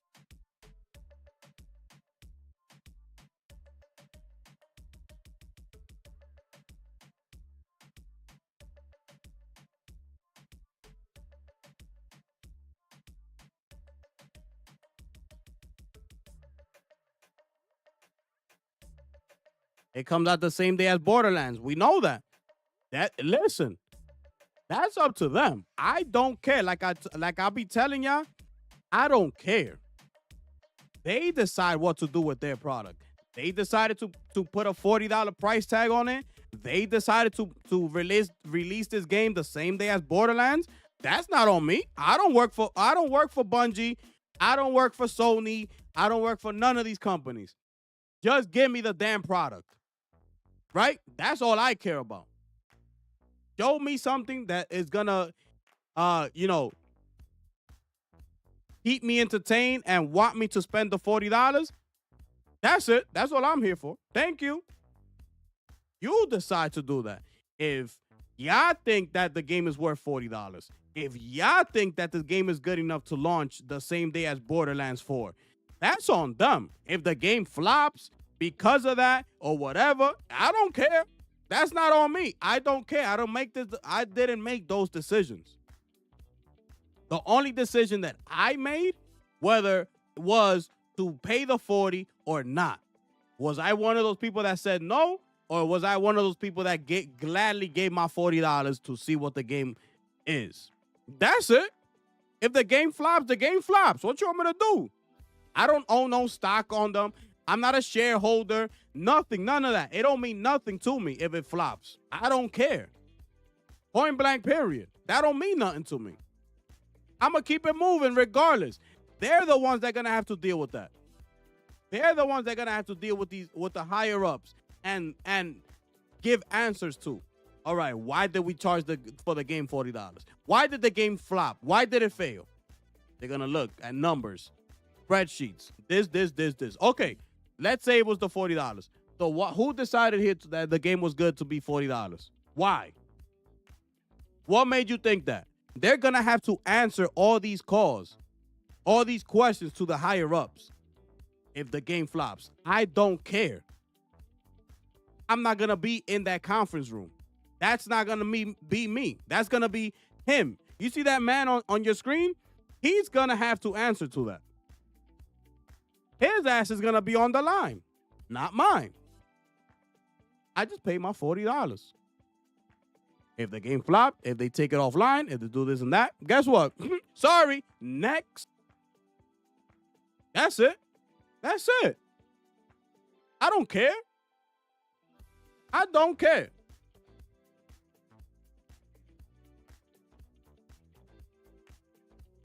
I don't care.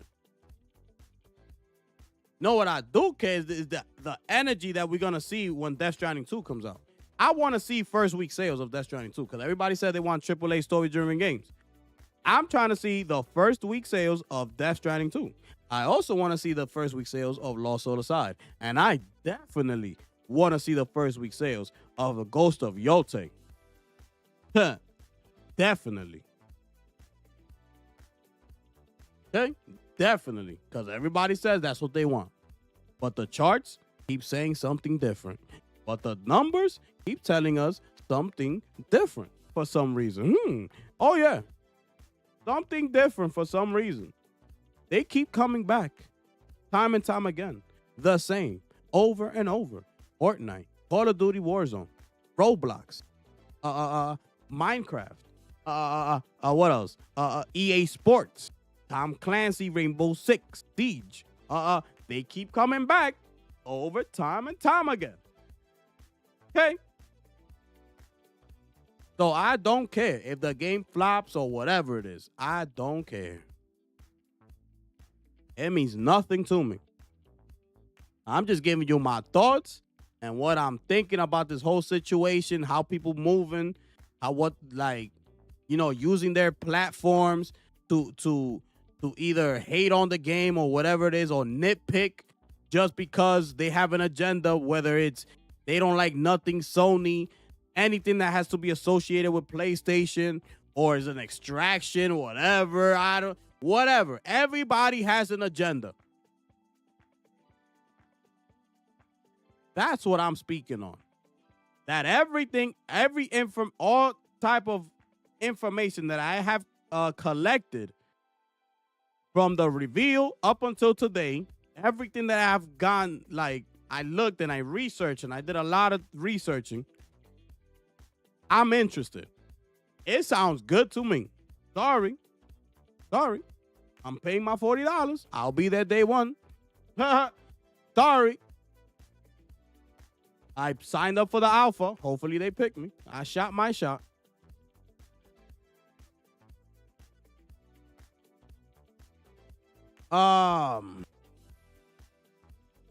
People hate Randy Pitchford. Borderlands movie bombed. Everyone has always complained about Borderlands writing. Yeah. The last 43 3 or 4 games were all planned. The game has no hype after 2 trailers. Yeah. Yeah. I know, bro. That's a fact. I will play Borderlands 4, but if you're trying to be a read the room guy, putting Borderlands 4 over Marathon is cognitive dissonance. Yo, dissonance, you got me there, my brother.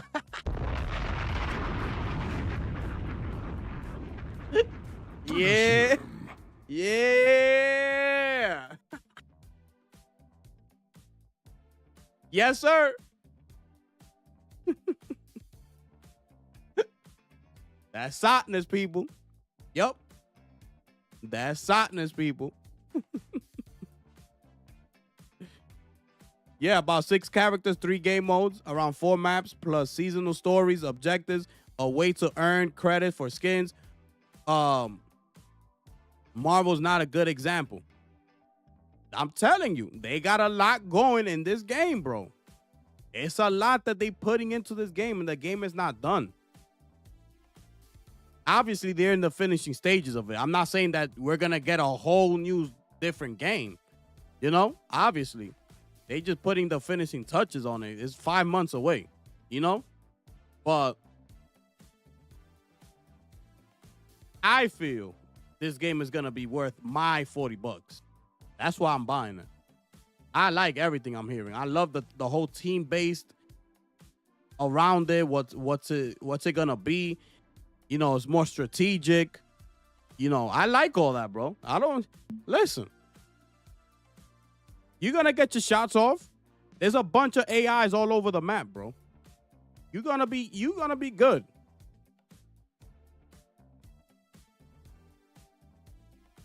I can't wait, bro.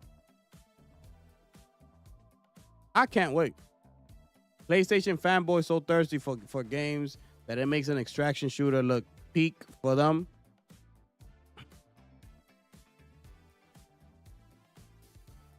But what games do you play, though? What games do you play? Where do you play? Are you a PC gamer? I need to know where you coming from, though. And I don't have a problem being called a PlayStation fan, by the way. If you were trying to some way insult me, I'm good, my brother. Yes. I'm a PlayStation fan. Okay? I'm pretty sure you're a fan of something out there, right? Does that insult you? Like if you're some sort of, let's say, a Chicago Bulls fan. Oh, here goes this Bulls fan. Does that insult you? No. Okay. I'm a PlayStation fan. Does that insult me? Absolutely not.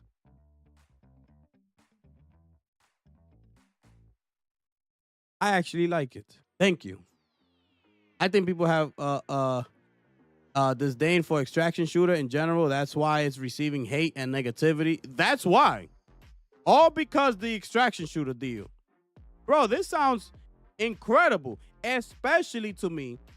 Especially that these content creators that went to play the game and things like that are pretty much like basically over the age of 30. So they should be more in tune with this game. Knowing that it's not a Fortnite, that it's not, you know, a battle royale, it's not a loop like Team Deathmatch. Bro, these people should actually be excited. But like, yo, this is actually, I could work with this. I'm gonna get my group, my 3-man group, and this is more about strategy and things like that, bro. But the thing is that these people don't play video games like that. The content creators that actually do gameplay for their channel and are not necessarily gaming news channels, they actually enjoyed it. They're like, yo, this game is good. You're not gonna come out with everything is positive. Of course not, because then you will be showing that you're being biased for some reason, right? And no game is perfect. No game will ever be perfect, right? So of course you're gonna have your negatives. But the majority of those content creators that do actual gameplay for a living, like that's what their channel is based off of, like playing games. You look at their reaction, they actually liked what they were playing, bro. They were like, yo, this is fun. I had a great time. And they asked them, like, in they, in their video reactions, they were actually like, yo, if you asking me like right now, like if they call me and like, yo, you want to keep playing?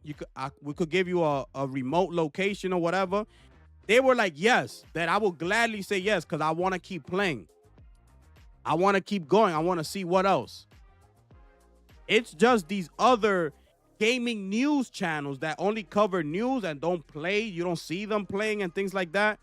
They were the ones that was out here talking about whatever. So, let me see. So, yeah. Yo, my brother Alpha's in the building, people. What's good?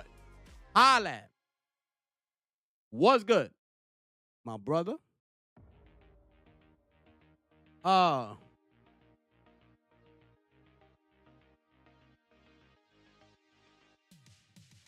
Yeah, exactly. Exactly. Yo, Tembo, what it do, my brother? NBA 2K series, facts. Yeah, bro. Yeah. The people out here crazy, bro. Crazy work. The Last of Us Season 2 premiere, 5.3 million viewers. Woo! My goodness. Finish him. My goodness.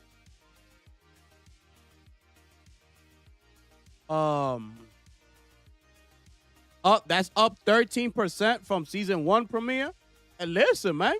And people wonder why Naughty Dog and PlayStation were selling the collector's edition of The Last of Us Part 1 and Part 2.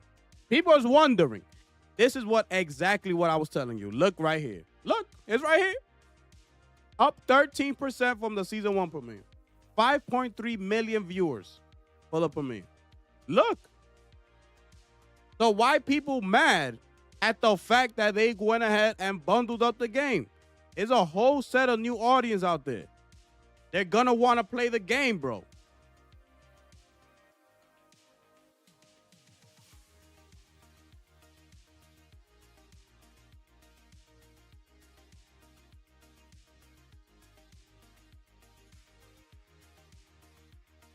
Yeah, like DMZ, bro. It's like DMZ, bro. I like it, bro. I like the fact that you got that pressure into going into the game and knowing that you could potentially lose everything. I like that, bro. That puts more pressure to the game. Like, you got to focus. You got to lock in. It's not your typical shooter. Like, you just go in there casually and play and whatever happens, happens. Like, that's not what it is, bro. You got to lock in. Once we go in, lock in. Especially if you're going in there with some high value stuff. I'm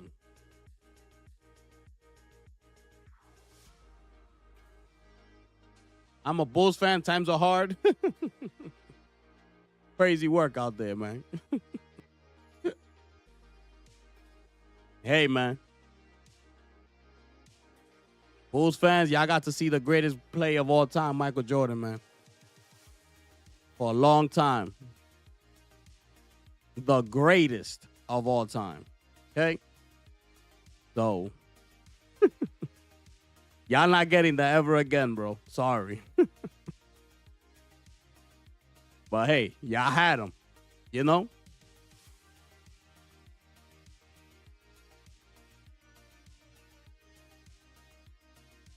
I'm the Pony King. Don't get it twisted. They can say fanboy or whatever. That's exactly it, bro. I don't care. The 92 Dream Team. Yo, my brother Molly, what it do, man? Gift, have you seen Rematch gameplay? Yeah. That game is going to... Yeah, we ran that gameplay on Saturday, bro. Bro, we was in here for 6 hours on Saturday, bro. We was in here for like 6 hours straight. Yeah, we ran that rematch gameplay. It looks fire, bro. I can't wait.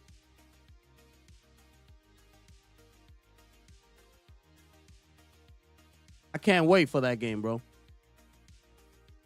I'm gonna just be quiet about the numbers a certain game could have done. But hopefully Slow Clap keeps to make single player games as well.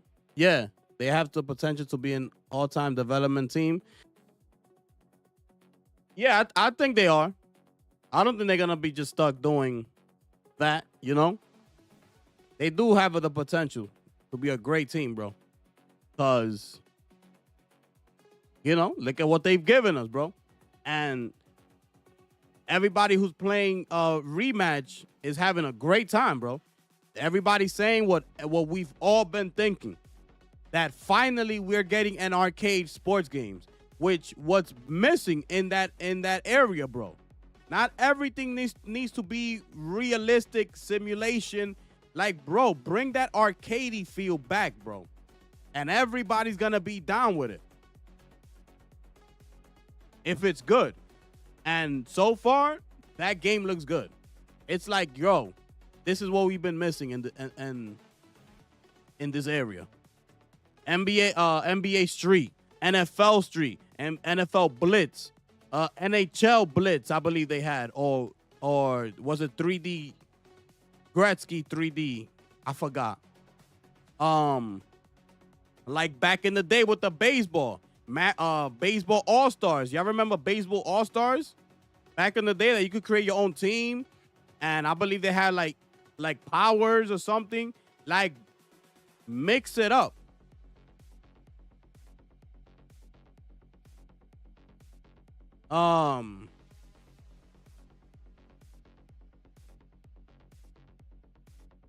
Too many people out here are like Dreamcast guy, 24 hours a day, to be honest. I worked at the UC during those days. It was nuts, great times. Crazy, bro. I could imagine. I could only imagine, bro. What? I would have loved to be that, to be you right there, bro. You know, witnessing that every night, bro. Shit, man. Did y'all watch season 2, episode 1? Oh, I watched it. You know I did.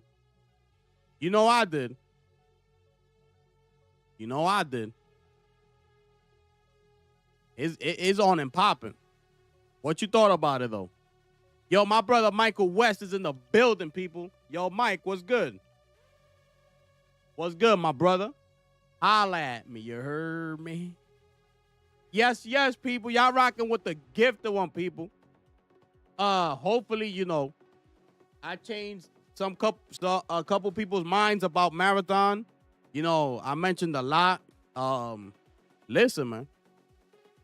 It sounds incredible to me. This is what I'm talking about. I want to be able to get my team ready, lock in, go in with a plan, fulfill our,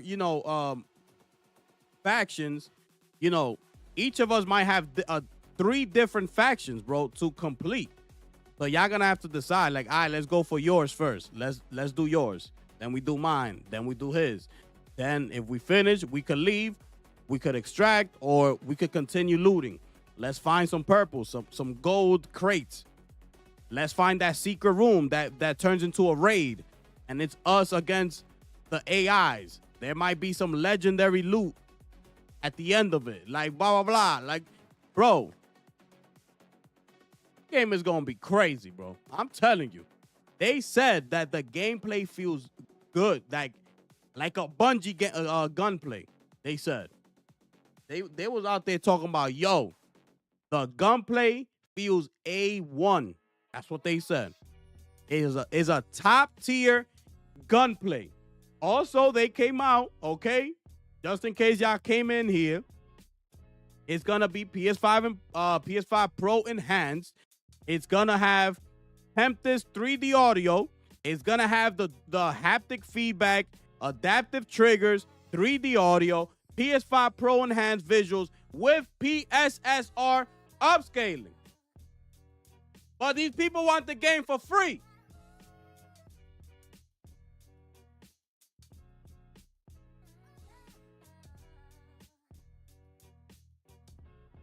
Anyways, these people want these people out here to put in all this work, hard work, and just expect everything to be free and handed to them. That I can't stand that, bro. Like, bro, nothing in this world is free. It ain't gonna be handed to you. You want something, go work for it and go get it. Point blank, period. If you don't want it, don't pay for it and keep it moving. Sorry, bye. Go play something else. You want to go play over there? Go play over there. You want to be stuck in that game right there? You already have, 6 years in that game. You want to keep playing it? That's up to you.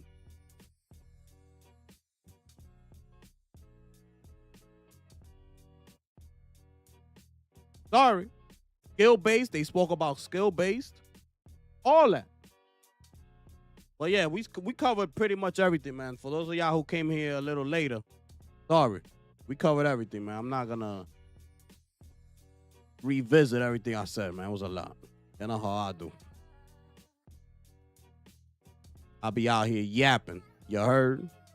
What was I going to say? What was I going to say? Yes, sir. Yeah, season 2, episode 1 was fire, bro. I can't wait, bro. I can't wait. You know what? I might have to do some gameplay tonight. I might wrap it up in a little bit. I got to do some gameplay. I got to continue doing the Last of Us series. I got to continue that. Let me see here. Bum, bum, bum, bum, bum, bum.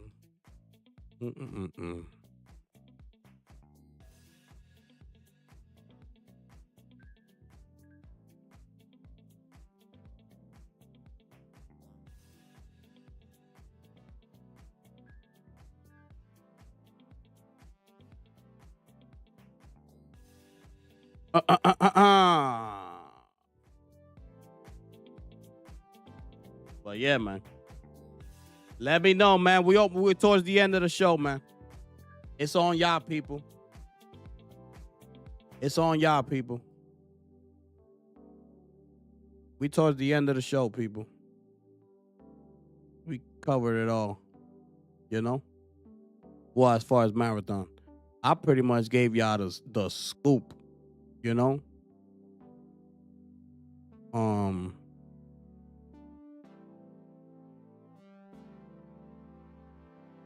Oh yeah, they did the comparison for Indiana Jones today.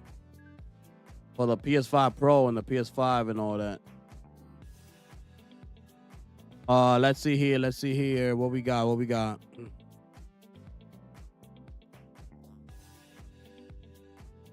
The PS5 version of Indiana Jones Metacritic is higher than Xbox. That's crazy, bro. That's crazy what they gave it. Let me see.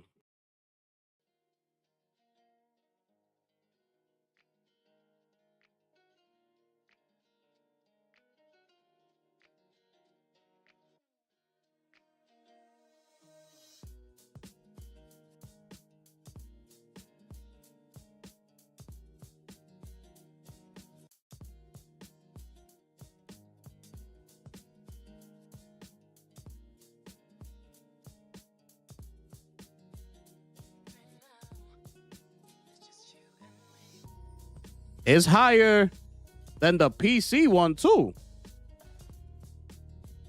Oh, but they don't have enough critics yet. Okay. But yeah, that's crazy. That's crazy work, man.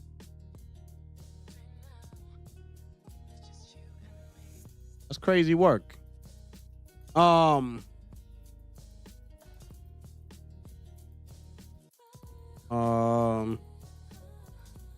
People complaining about the art style. Yeah, Mike. People complaining about everything. Like, bro, you think they're gonna show you premier skins at this gameplay, at this reveal? Like, no, bro. They're gonna show you this. Basically, like the brown shirt on 2K when you first load up. You got a brown shirt, you got gray sweats, and you got 2K sneakers. They're gonna want to sell you skin. You're not gonna want to look like that. Look at all the different skins. Look, you see? That's all gonna be in the store. You see how they all look different? This is what they're gonna try to do. That, look at the sneakers she got. She got some futuristic like running sneakers on. Like, they're gonna wanna make you buy the skin. So they're gonna, of course, at launch, you're gonna be in the default skin to make you go to the store and purchase a new skin.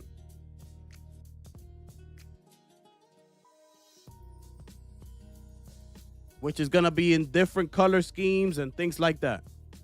You know? This is only the beginning, bro.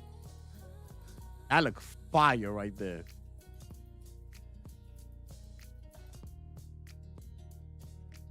I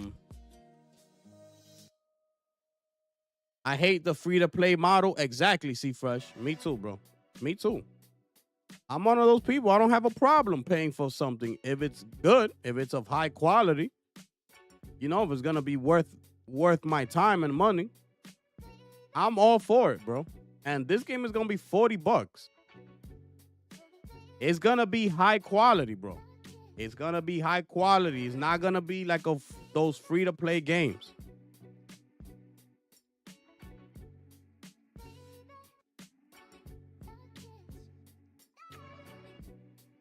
Bungie didn't get a lot of views. I'm not sure. I didn't check. But you know, the community was split in between everybody. Like, you know, watching other content creators, watching it over here. You know, so you will have to basically like add everything up, you know, not focus necessarily on like a Bungie channel, right? Because everybody was streaming it. So, you know, everybody has their supporters on their channel. Everybody's bouncing back all over the place. So, you know.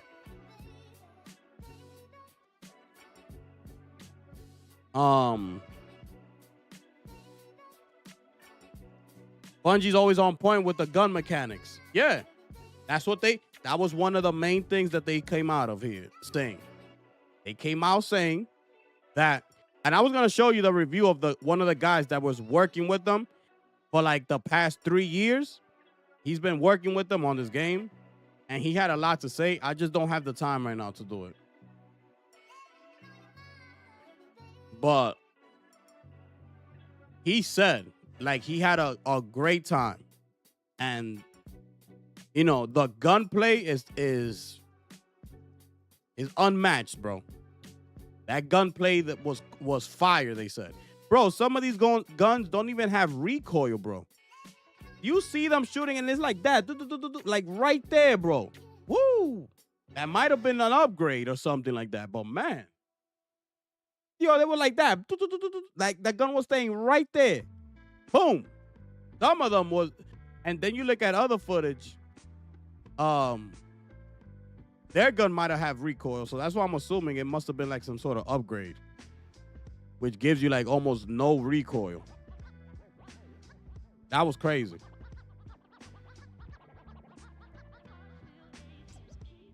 But yeah, these live service games, bro, they take like 8 years to make, bro. This is like the 4th year.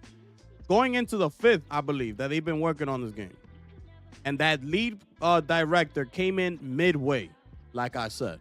So who knows what he might have changed when he came in. Who knows, bro?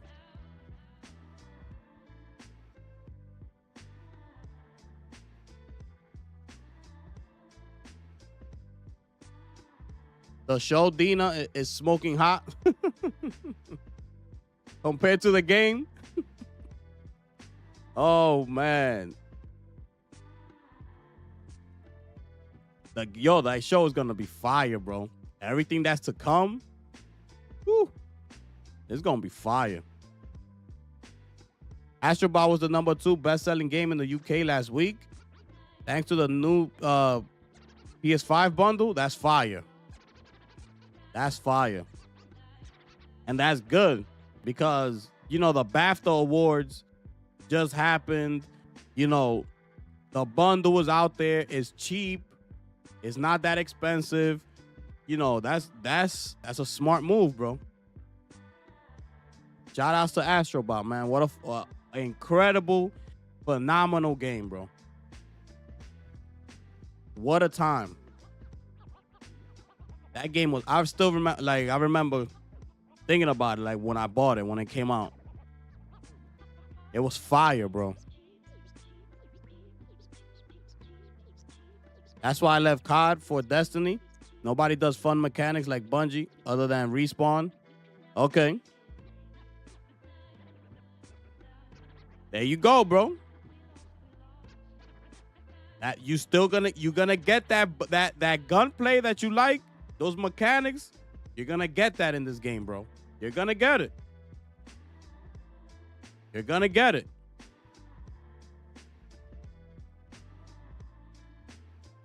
You know, a lot of people were saying that they were nervous on stage and things like that. And it's just like, bro, you know these people are human, right? Like, who doesn't get even a little bit of nervous when you're in front of millions of people on camera, live, doing something? You know? Like, who's not going to get nervous? I get a little bit nervous all the time before I press live because you're going live. In front of people, talking, you know, interacting, like, it happens to everybody, bro. Anybody that does any form of entertainment, whether it's in the music business, in the movie, in this business, YouTube, anywhere, if you ask them when they're about to go on stage or something live, when they turn on the camera, go live or whatever, if they tell you that they don't get even a slightly bit of nervousness or they don't get a little nervous, they're lying. They are lying. Everybody gets nervous. It comes with the territory. Okay? It comes with it.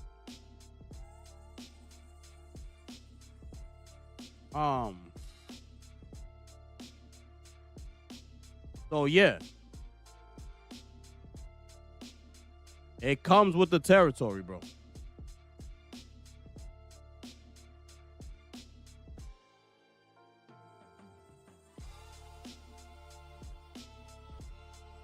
It's all good, bro. They could be nervous. Even if they weren't nervous in the past, but they are nervous now, it is what it is, bro. It is what it is. They're human. It is what it is. Who cares? Show me the damn game. I don't care. I ain't in no damn music concert. I didn't go up. I didn't watch that to watch them talk and perform. Like, show me the damn game. Who cares?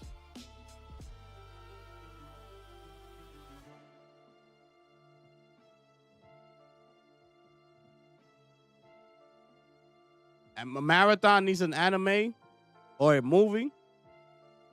Yeah, that trailer that I showed y'all right now was made by somebody famous. I forgot what the guy's name is.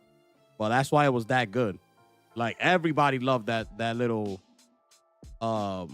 feature that they had at the end. It was fire, bro. It was fire. Fuego, fuego. You heard? Fire, fire.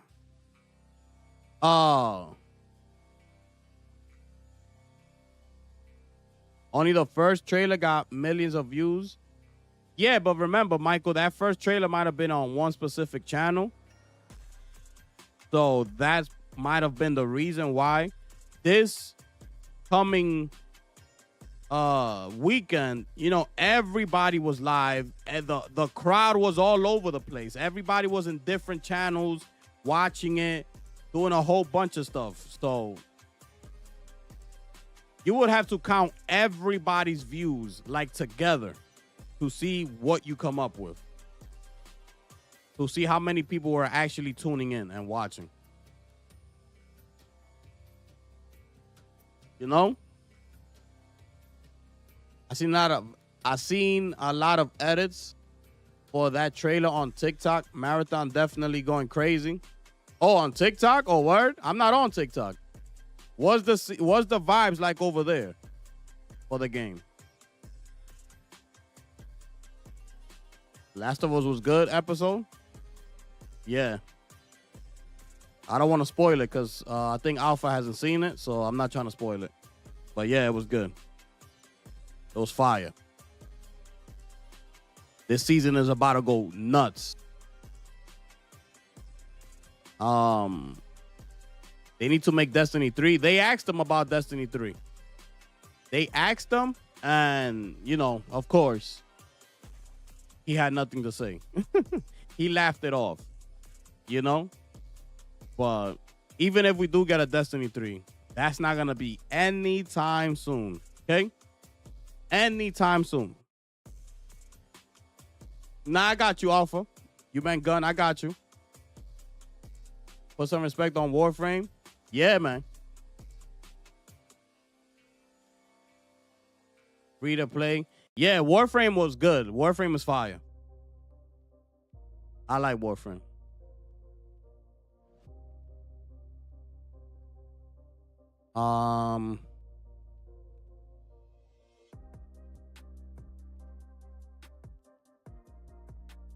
So what was the surprise at the end? What are you talking about? Mike?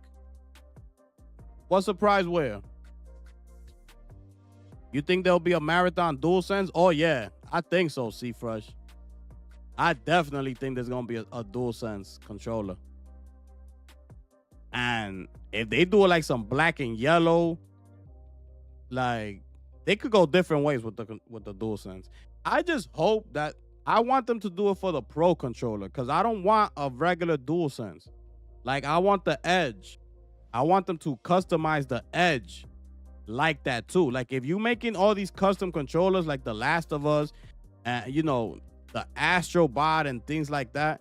Like I want them to make it also with the Edge wireless, bro. Cause I will get it if it's the Edge wireless.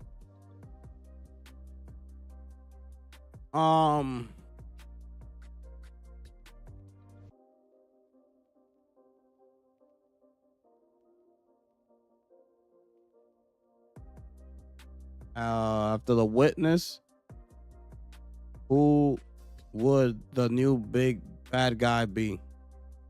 Who's been pulling the strings for over 10 years? It's like 50-50 on their decent hype though. Oh, okay. Yeah, that's what it's looking like right now because, and I just feel like it's like that just simply due to the fact that they're looking at other content creators and they're seeing what they're saying. So now everybody's split. Some are hype. Some are like, oh, whatever, blah, blah, blah. So they go with that train. Let's be on this side of the fence, you know? Instead of just saying how they truly feel. You know? Because what if all content creators would have came out of Saturday and been like, yo, it looks good.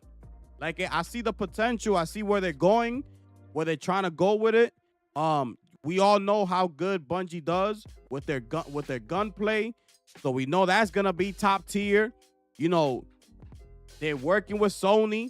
You know, we should be expecting good things. Let's see what happens, blah, blah, blah, whatever.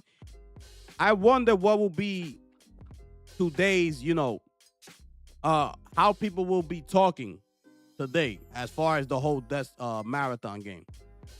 If that was the case, you know, but instead we got, oh, that looks trash. Content creators with their people. That don't look good at all. This is a mess. What is this? Why? Why is this? What's gonna, and that's that.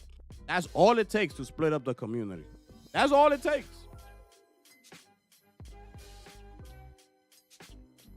That's all it takes.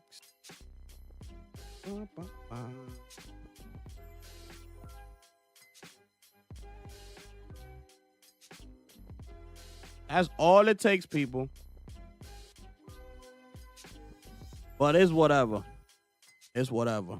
I'm good. I'm sold on it.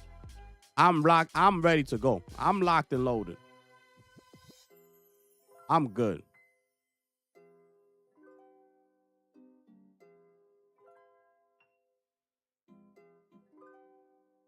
That was the surprise at the end, Michael, of Marathon. That little 8-minute little movie that they gave us. It was that. That was the surprise. And it was directed by some famous person. I forgot what it was. I forgot what his name is. In my opinion, $40 is not too far off from free to play.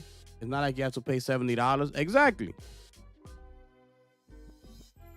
Like looking back at Helldivers too. Like those $40 was well spent. You know, like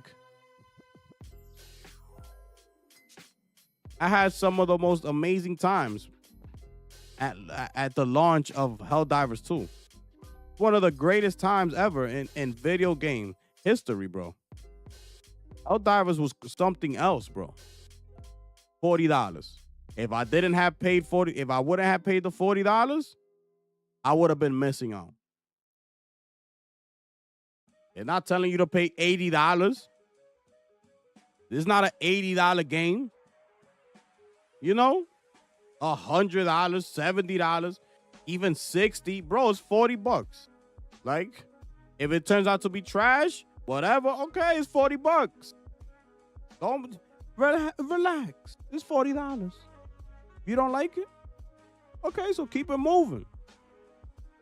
It's not like they made you drop $85 and the game sucked and now you pissed at everybody. You pissed at Bungie and everybody. Oh, $80 for this. Like, bro, it's $40. You know what's $40? You take 120. You take another 20. And you put those two 20s together.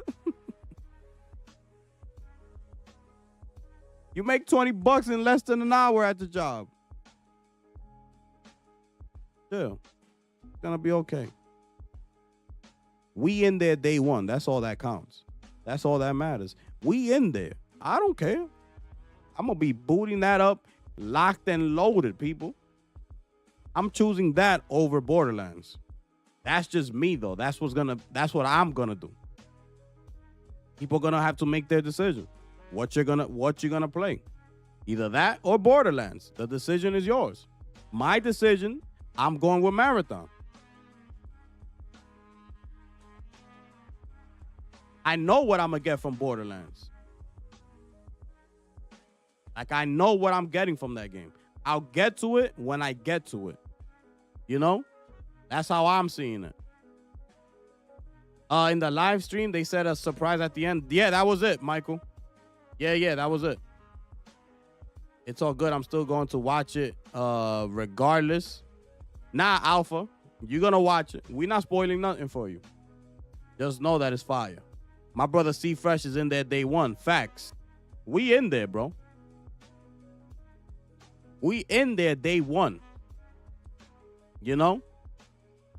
Hopefully they pick me for that closed alpha. You know? I did it. I completed everything. I'm in. I tweeted at them. I sent them a tweet. You know, I shot my shot. So hopefully they pick me. And hopefully I could work with them and see what's up. Because I'm more than willing to play it and give them my feedback. You know? And see what's up. And that closed alpha, they do have an NDA too. So the people that are play testing it won't be able to speak on it or share gameplay or nothing like that. The beta will come down the line. They are saying that they are looking forward to bringing the beta. So we will all be able to play the beta at some point before release. Gifted, did you see The Last of Us season 1? Yeah, I saw season 1. Did you like The Last of Us season 1? Yeah, season 1 was fire, bro. Season 1 was fire. Facts. I can't wait, bro. This season is gonna be crazy, bro. Like, did you see the preview of what's to come? Yo, it's gonna get crazy, bro.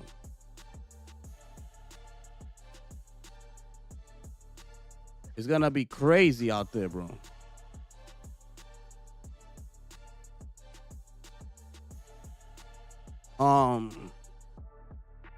Skull and Bones has another event. Unbelievable.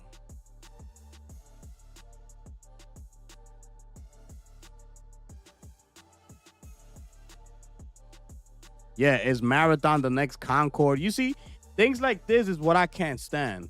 Like, why you gotta, like, is it the next Concord? Like, what you talking about? You see what I'm saying? And that tells you right there, what you call it? A title for your video tells you a lot. Like, why do you have to say, is Marathon the next Concord? Why?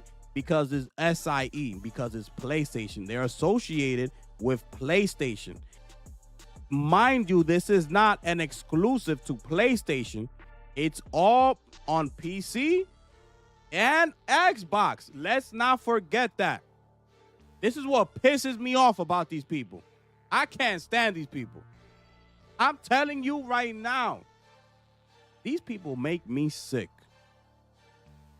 People, they think they slick. They ain't putting that past me. I'm sorry. Nope. Why does the title of your video need to say, is Marathon the next Concord? Why? I don't get it, bro. Why are we even mentioning Concord? Like, why is that even here? This is going to be on PlayStation, on PC, and, okay, on Xbox Series X and Series S. Yes, you will be able to play it over there. It's not an exclusive.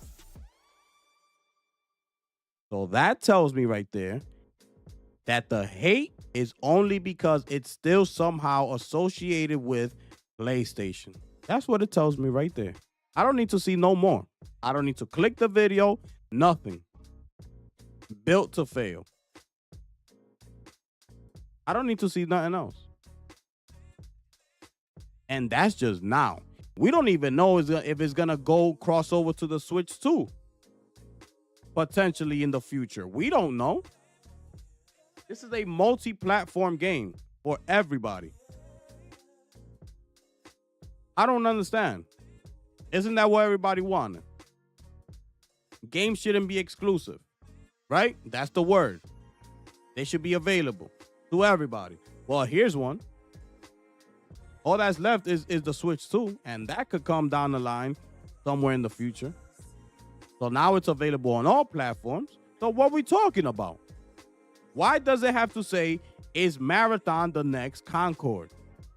Why? It makes no sense, bro. When you put it 2 and 2 together, it makes no sense. This is a multi-plat. So those guys on Team Green will be able to play it.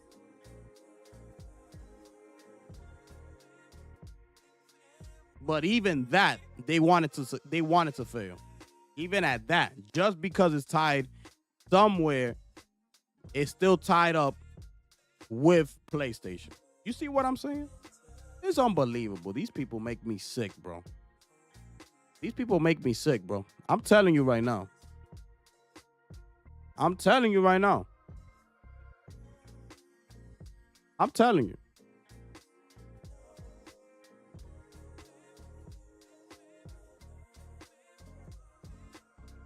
You 50-50 on season 1? I like season 1, bro. Just total lack of original thought. People say the only thing they know and copy each other. Yeah. Yeah. Yeah, you know what it is. Exactly. Like, why is this game being so critiqued? Why? It's an extraction shooter. It's just like every other game that comes out. But it just feels like there are so many eyes on this game for some reason. Like, so many, bro. Like, everybody, anywhere you look on YouTube is marathon. Everywhere you look on YouTube has been marathon. Everywhere, bro. Like, that's what everybody's talking about. And it's an extraction shooter game. This is not the next AAA game that's coming out from Sony or something like that. Like, it's crazy, bro. I don't even think Death Stranding 2 got this much talk when we saw that trailer.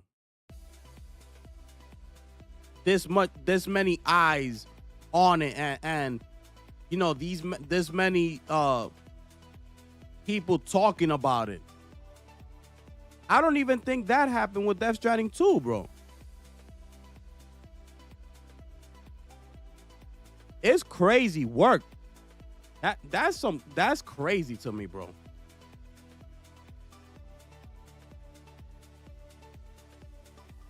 That's crazy to me, bro.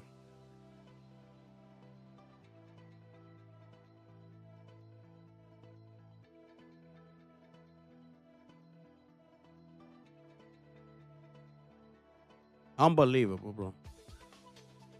It's disgusting, bro. I'm telling you, man. Sometimes it makes me feel like just doing straight gameplay, bro. Not even talking about the industry and what, because, bro, I'm already like so turned off. It's not even funny. Listen, man. I'm already so turned off. It's not even funny, bro.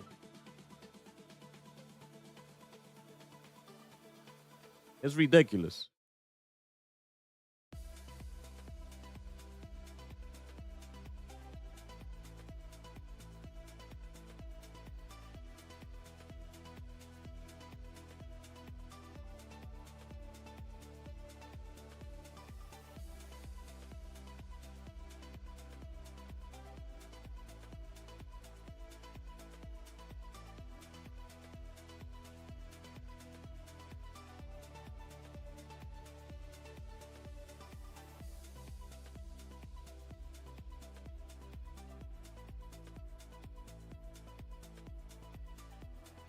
Ridiculous, man. Like, it's unbelievable, bro. Like, that's what I'm telling you. Like, I've been thinking, like, and this is like me, like, that's what I've really been thinking lately. It's like, yo, should I just stop, like on the news and all that, and just start doing gameplay? Cause it's ridiculous, bro. It's so trash, like the industry and like, bro, I'm over it, bro. It's like I said, bro. If it's the same situation, the same game, the same everything.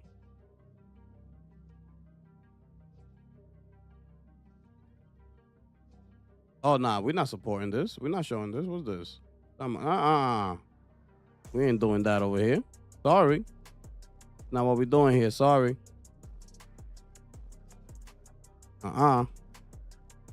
Sorry. We ain't doing that. This game looks fire right here, bro. This game looks fire right here. Like, if it was the same situation, bro. The same game, the same reveal, everything was the same. Right? Just flip Bungie being with Xbox instead of PlayStation.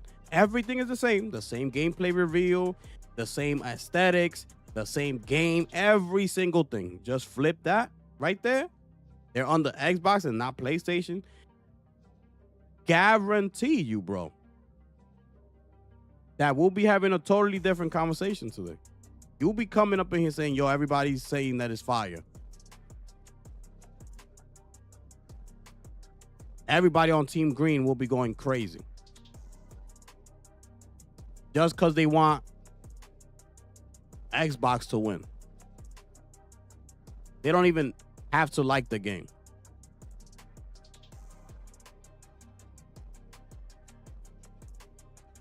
Crazy work. I'm thinking about deleting my Twitter. Dang. See, that'll be hard for me to do. Because I have to keep up with things. I have to see what's out there, what's going on. So, but yeah, I get you, bro. I get it. It's pure nonsense, bro. Pure nonsense that's happening over there.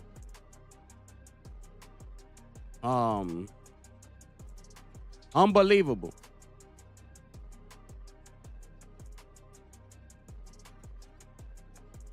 Nah, keep doing your thing. You fight a good fight. I appreciate you, my brother. Appreciate you, my brother. Yeah, Alpha.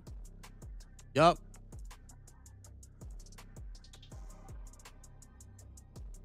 You're not wrong. It is like Groundhog Day.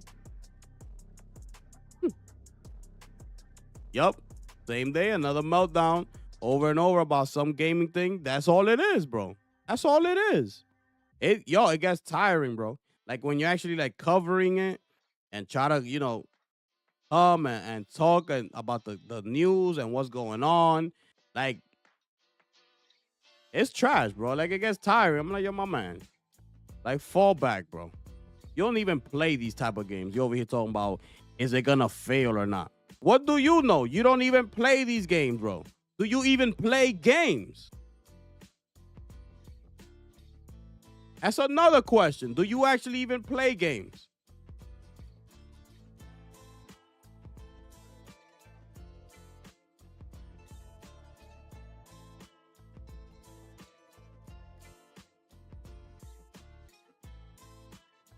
Yeah, they should have never caved in with that Helldivers 2. They should have kept it just like that. They should have been like, nope. Oh, well. And even at that, bro, people were saying it's just the way they went about it that is slimy. That the fact that they didn't require it at launch, but a couple months later they required it. Or they shouldn't have done that. Blah, blah, blah. This, that, and the third.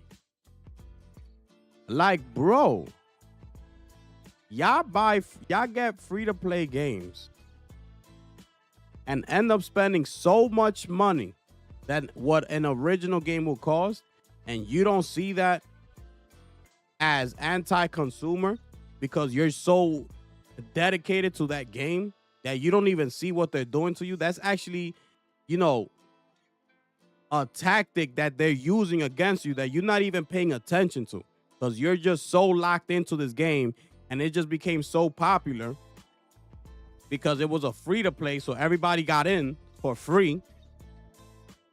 But now you see everybody within your group or whatever buying up skins, so you want to look cool, and you end up spending all this money. You don't see that grimy. You don't call that company out. You don't call them out. You don't try to shut that down because you know you can't. So you're only going to fight the battles that you think you can win. You're not going to fight the battles that you know you're not going to win. Like going up against a Fortnite or something like that. You ain't going to win that. So what you do? You leave it alone. You don't talk about it. Oh, nasty, anti-consumer practices. Like, get up out of here. That's what I'm saying. I can't be no CEO or nothing like that of these companies. But I would have stayed right there. Yup, you need a PSN. Yup.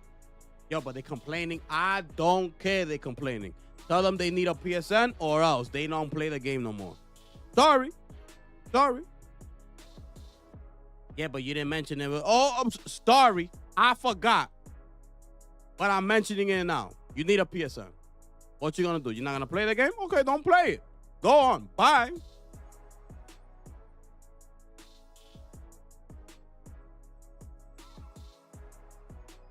We've already made our money. Bye. We got them locked in. I know most of those people created YouTube channels off of Helldivers. What they gonna do? Leave it? No, they're gonna create a PSN account. Just leave them. Don't worry. These people just want to talk. I would have stood my ground.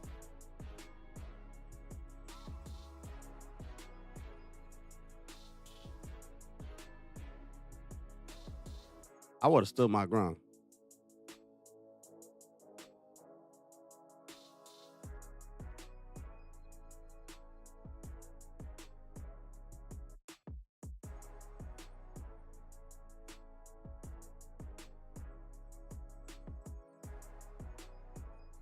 Yo, you know what's crazy?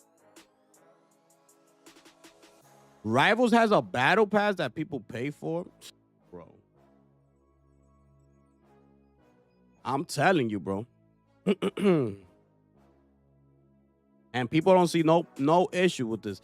It's unbelievable, bro.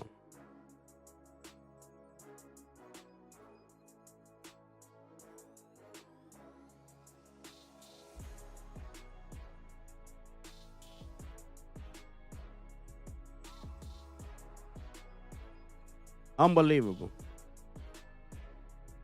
You know what's crazy right now? Just like the notifications for YouTube.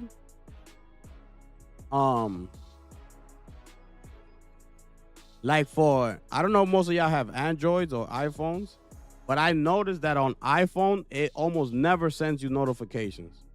But then my girl's mom has an Android and she gets my notifications every single day.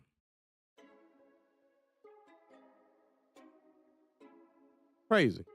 So is it an iPhone thing? Crazy.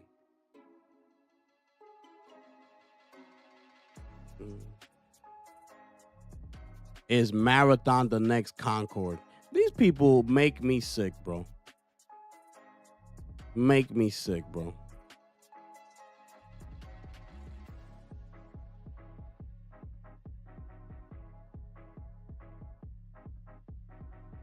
Everybody talking about Marathon. Everybody.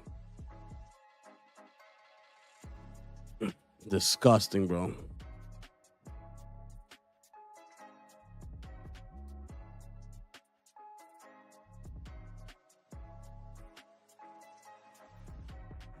Oh, yeah, so it has been worked on for 4 years.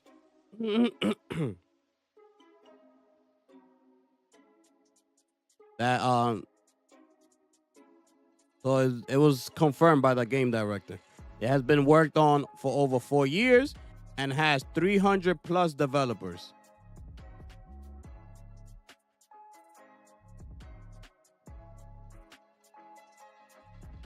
So let's see what happens, man. Let's just see what happens, bro. I'm in there regardless, so it don't even matter to me. And pretty much the people that already wrote it off are most likely not going to buy the game anyway, so it's whatever. With that reveal, they pretty much, you know,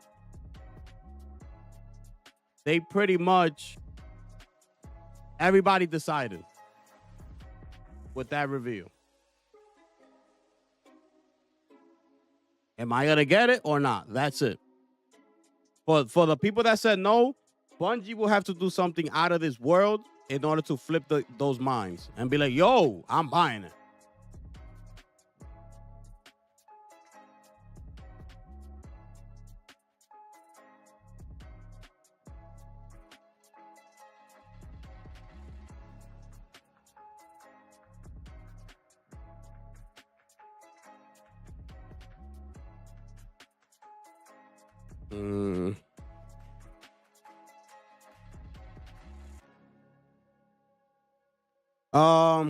Let me see what else. Marathon game director also talks about the process of onboarding Destiny players without trying to replace Destiny 2. He said, I think part of it is we don't expect Marathon to become Destiny 3. Okay? Our goal is not to basically make a new product that replaces Destiny 2. We believe that Destiny 2 has a future. And that team working on it has been working really hard to understand what players' needs are. But if you like Destiny and you happen to like a lot of PvP sandbox experiences, and those are other games that you play, then we think that Marathon could be something very exciting for you. Okay? So that's another thing they had to say there. That's another thing they had to say there.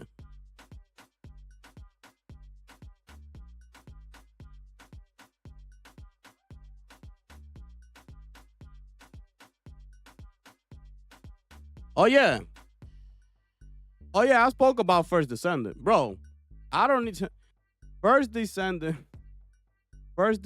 had a package for the bunny that was worth $100, bro, and people bought it. I saw a couple people in the hub running around with that bunny outfit that cost $100.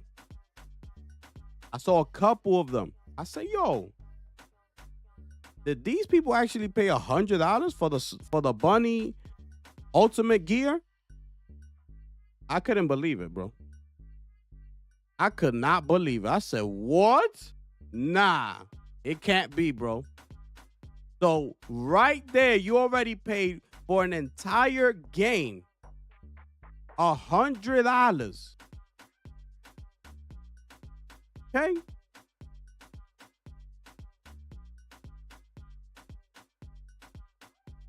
Just like that, on a snap of a finger, $100.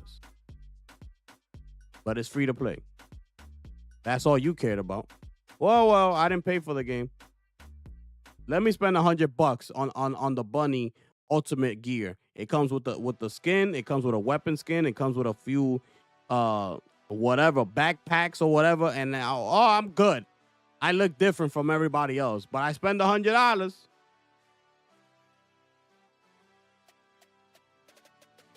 That's crazy work.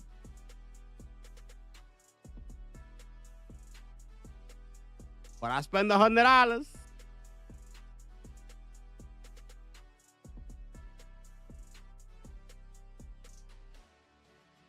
Inside of gaming. Has Bungie already done everything wrong with Marathon? I'm telling you, everything leads towards the negative because already the people are already out there saying, oh, what they don't like about Marathon. Where I see is that Bungie failed, it was in this area.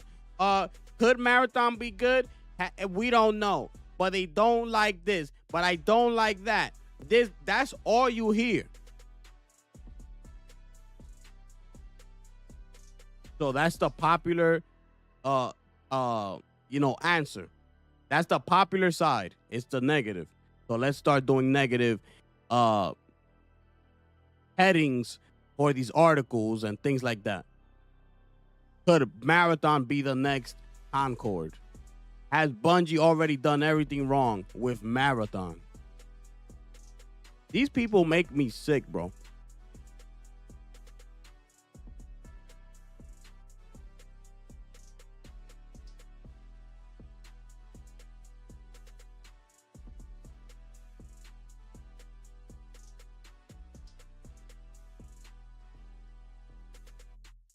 That's what I'm saying. I think I'd rather just do gameplay, bro, and just play my games, bro.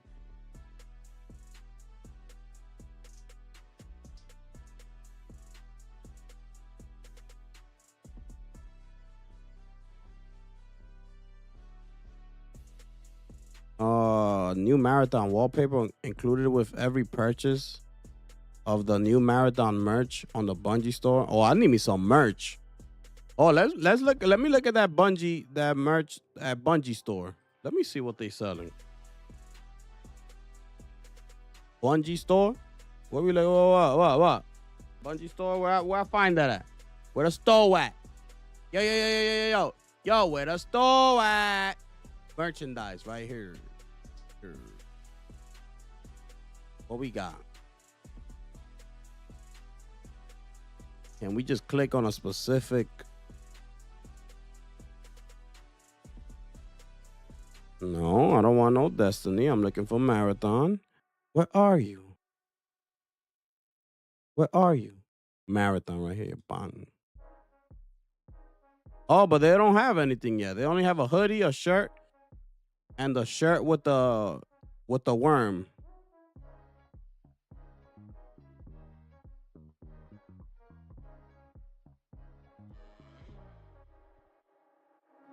That's it.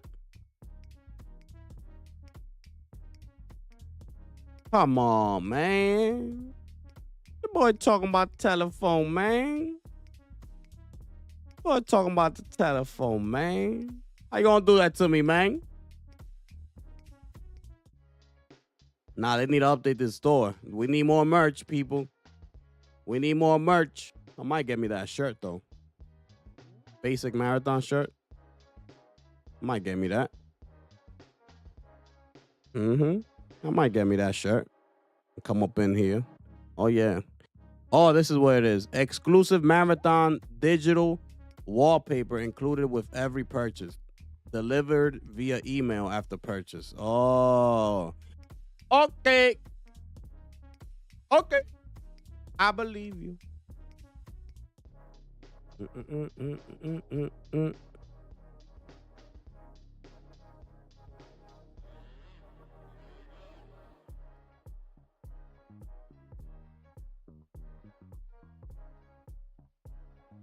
Yeah, they're the only studio. Yeah, Guru, but this is what they do. This is basically what they're known for. This is what they do. You know? I don't need my favorite, game development team in Naughty Dog of all time dedicating their time on a live service game. Nah, that's not what I want. You do that with another company. Don't bring that over here to Naughty Dog. Please don't do that. Let me focus on that intergalactic, please. Focus on that potential Last of Us Part 3, please. And oh yes, please focus on bringing back the one and only Nathan Drake, the GOAT, with a potential Uncharted 5. Oh, please. Please. Please do that for me, please. Please. Oh, my goodness. That's what I'm looking for. You take that live service energy, tell them to go take that somewhere else. Don't touch Naughty Dog. Naughty Dog is the top dog up in here. When Naughty Dog step in the building, people know what time it is. People know what time it is. We know what they do. You know? I don't need not even a quarter of Naughty Dog's team working on a live service game. I want them all to be working on what they do, and that's those single player games that we have come to love. You know? Because it takes a lot more energy and effort nowadays. The games have gotten a lot bigger. You know, there's a lot that goes into these games now. Right? Listen, I'll prefer them to be locked and loaded, man. Be locked and loaded, man. Bro, did y'all see in The Last of Us, the show? Did y'all see from Intergalactic, Jordan A. Munn?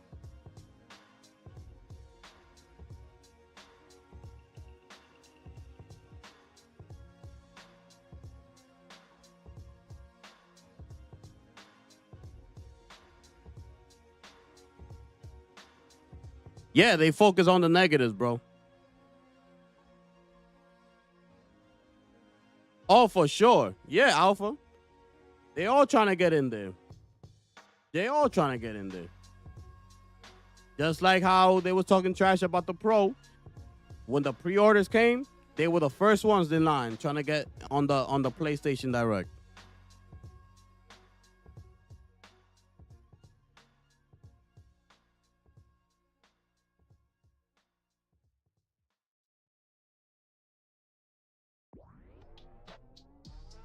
Yeah, that's what hiring is for.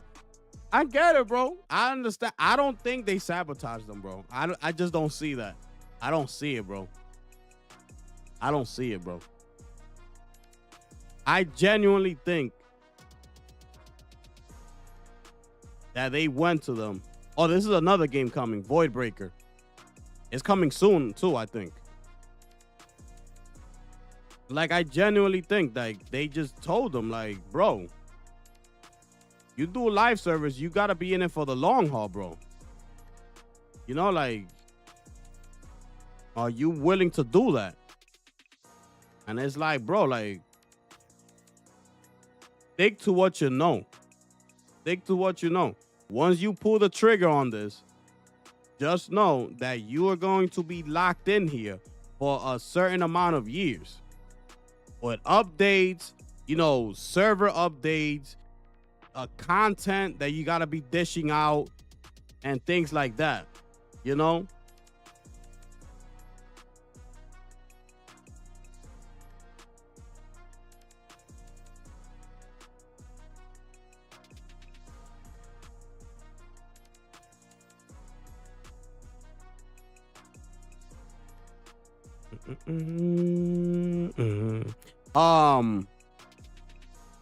Let me show you, right? Wait. I gotta show you this. Wait. Let's come back here.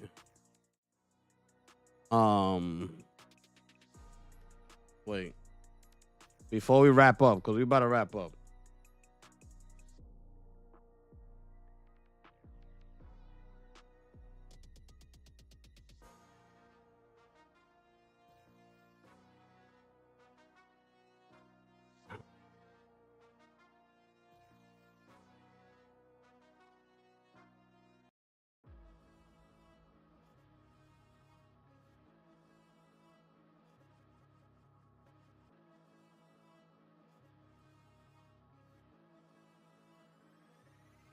Wait, maybe that's not a good one.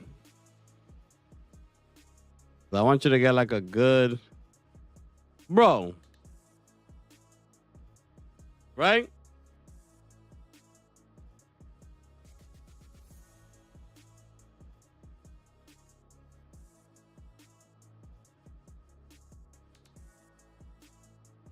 It's not gonna look as good because I had to take a picture like on the TV, so you know it's gonna have those like the glare and things like that. But bro,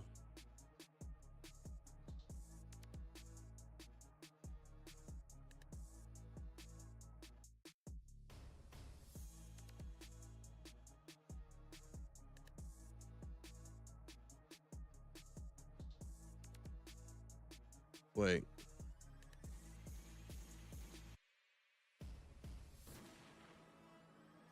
Yeah, this is not gonna work. Bro, talk to me. Look at Naughty Dog.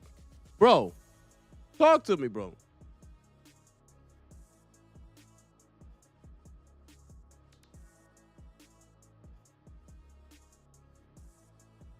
Bro, talk to me.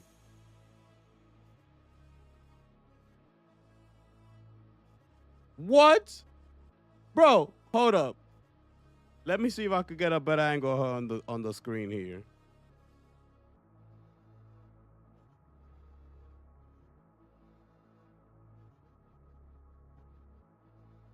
I think sitting on the chair.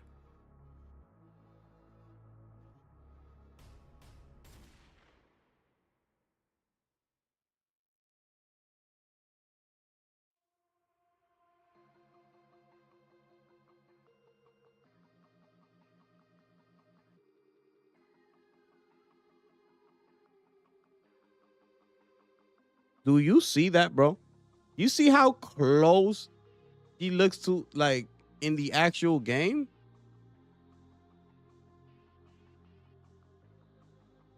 Look at that.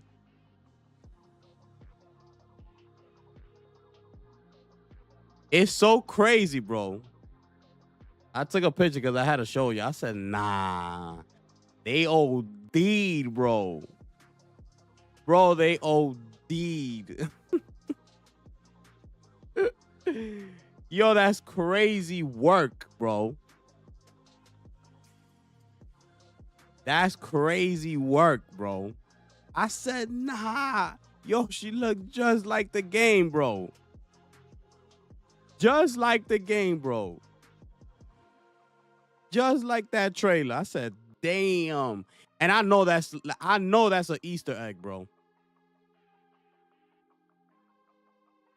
I know that's an Easter egg, bro.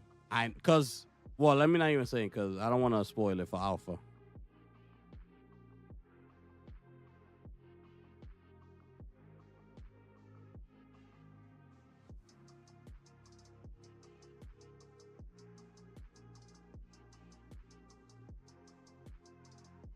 Yeah, I get it, Guru. I get it.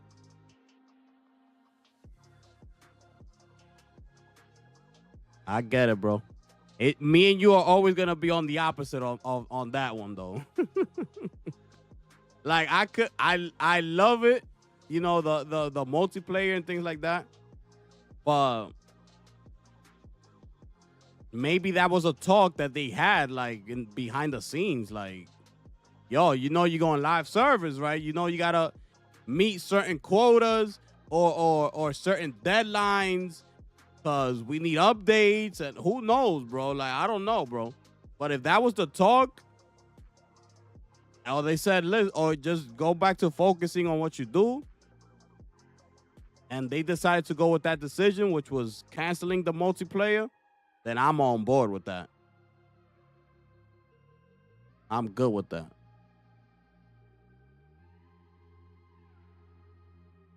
I know I play Naughty Dog games like 2 to 3 times a week. About to hop on Factions now. It's crazy work, bro. Naughty Dog is the best, bro. Naughty Dog quality gave them PlayStation derangement syndrome. Facts. I can't wait for this game, bro. Oh my goodness, bro. What's this and Saros? I cannot wait.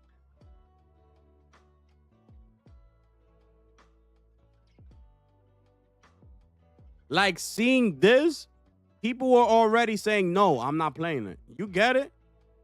Like, as soon as they saw her shaving off her head, that's it. People already knew that this was PlayStation because it was the last moment, the one more thing at the awards. They saw her, they put it two and two together. They saw her shaving her head. They said, yo, this is not it. Let's go. Online, Twitter. Nope, no more DEI. Nope, she shaved her head bald. None of this, no more. We don't want this. And there's the jacket. There's the jacket. That's crazy. Yo, but yeah, that had to be some sort of Easter egg in that trailer, bro. That had to be some sort of Easter egg.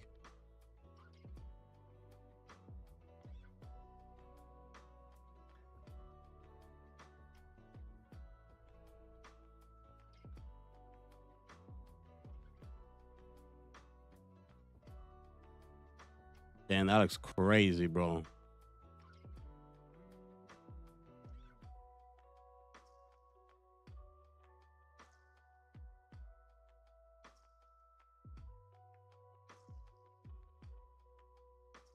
And this right here. Yeah. See, Fresh. Yeah. That's why I showed you the picture that I took on the phone. You telling me she don't, yo, bro, identically, bro. She looks identical as the video game. How she looks in the video game, bro. It's crazy, bro. And this part right here, people were saying that this is not gameplay when they said this is actual gameplay footage, bro. We all know this, that when you come off a cinematic, what happens usually, right? In these games, like Naughty Dog. As I'm playing it right now, and The Last of Us Part 2 remastered in my gameplay series, it happens right now to me.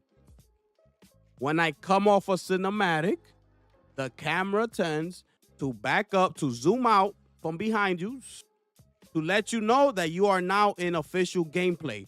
Do we all know this or no?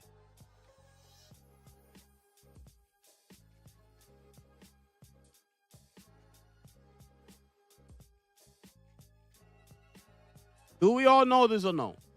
That's what typically always happens with Naughty Dog games.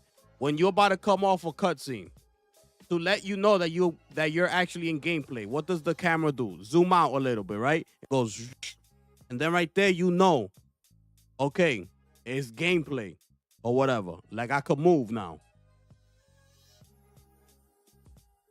right? So, what happens here? People saying that this is not official gameplay, right? I say that to show you this, right? Let me put it like this. Look, the same exact thing is about to happen right here. Look. The boop. It came back.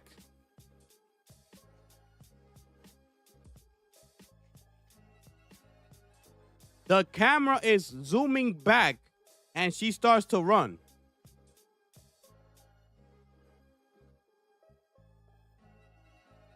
Bro, look at the detail. Oh my goodness, bro. Oh, I can't wait. Oh my goodness, I can't wait. I'm sorry. All right, people. All right, people. Got 4 hours up in here, man. This is crazy.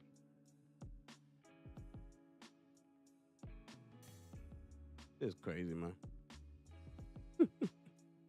I'm gonna have to start putting a clock on my desk like the rest of these people do. Put a clock right there. Timer. Oh, 2 hours. Gotta go. Crazy work, man. But yeah, man. I think that's it for today, people. We up out of here. We up out of here. Oh,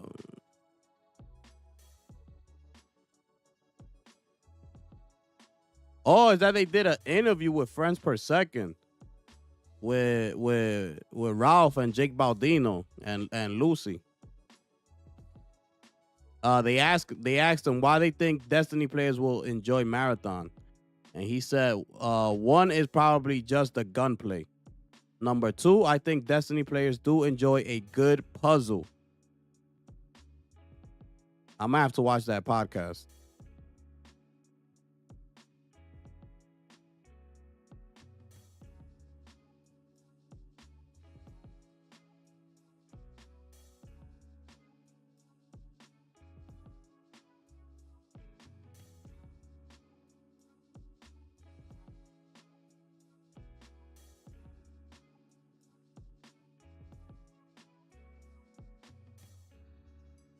Okay. Yeah, I'm gonna have to go take a look there. Yeah, I appreciate y'all pulling up today, man. Thank y'all so much for being here, rocking with your boy, the gifted one here, ladies and gentlemen. Oh, facts. We in there. Listen, man, we in there. You understand what I'm saying? We in there day one, my brother. You know how we do up in here. That's facts. You understand? We in there. Appreciate y'all so much, man. Make sure y'all smash that like button on your way out, man. Subscribe if it is your first time up in here. You did enjoy yourself. Thank y'all so much. Hopefully y'all shared out the stream out there, man. Thank y'all so much for rocking with me. We do have the memberships. It is up there. Pinned at the top. I think we're gonna do a member stream sometime this week. Either Wednesday. We gotta wrap up that split fiction, man. We gotta wrap up that split fiction, bro. Cause yeah, we gotta move on and do other things. You know? But yeah, man. So be on the lookout for that. Yeah, man. Thank y'all so much. Rocking out. It is your boy, the gifted one here, ladies and gentlemen. And I'm going to catch y'all on the next one. I'm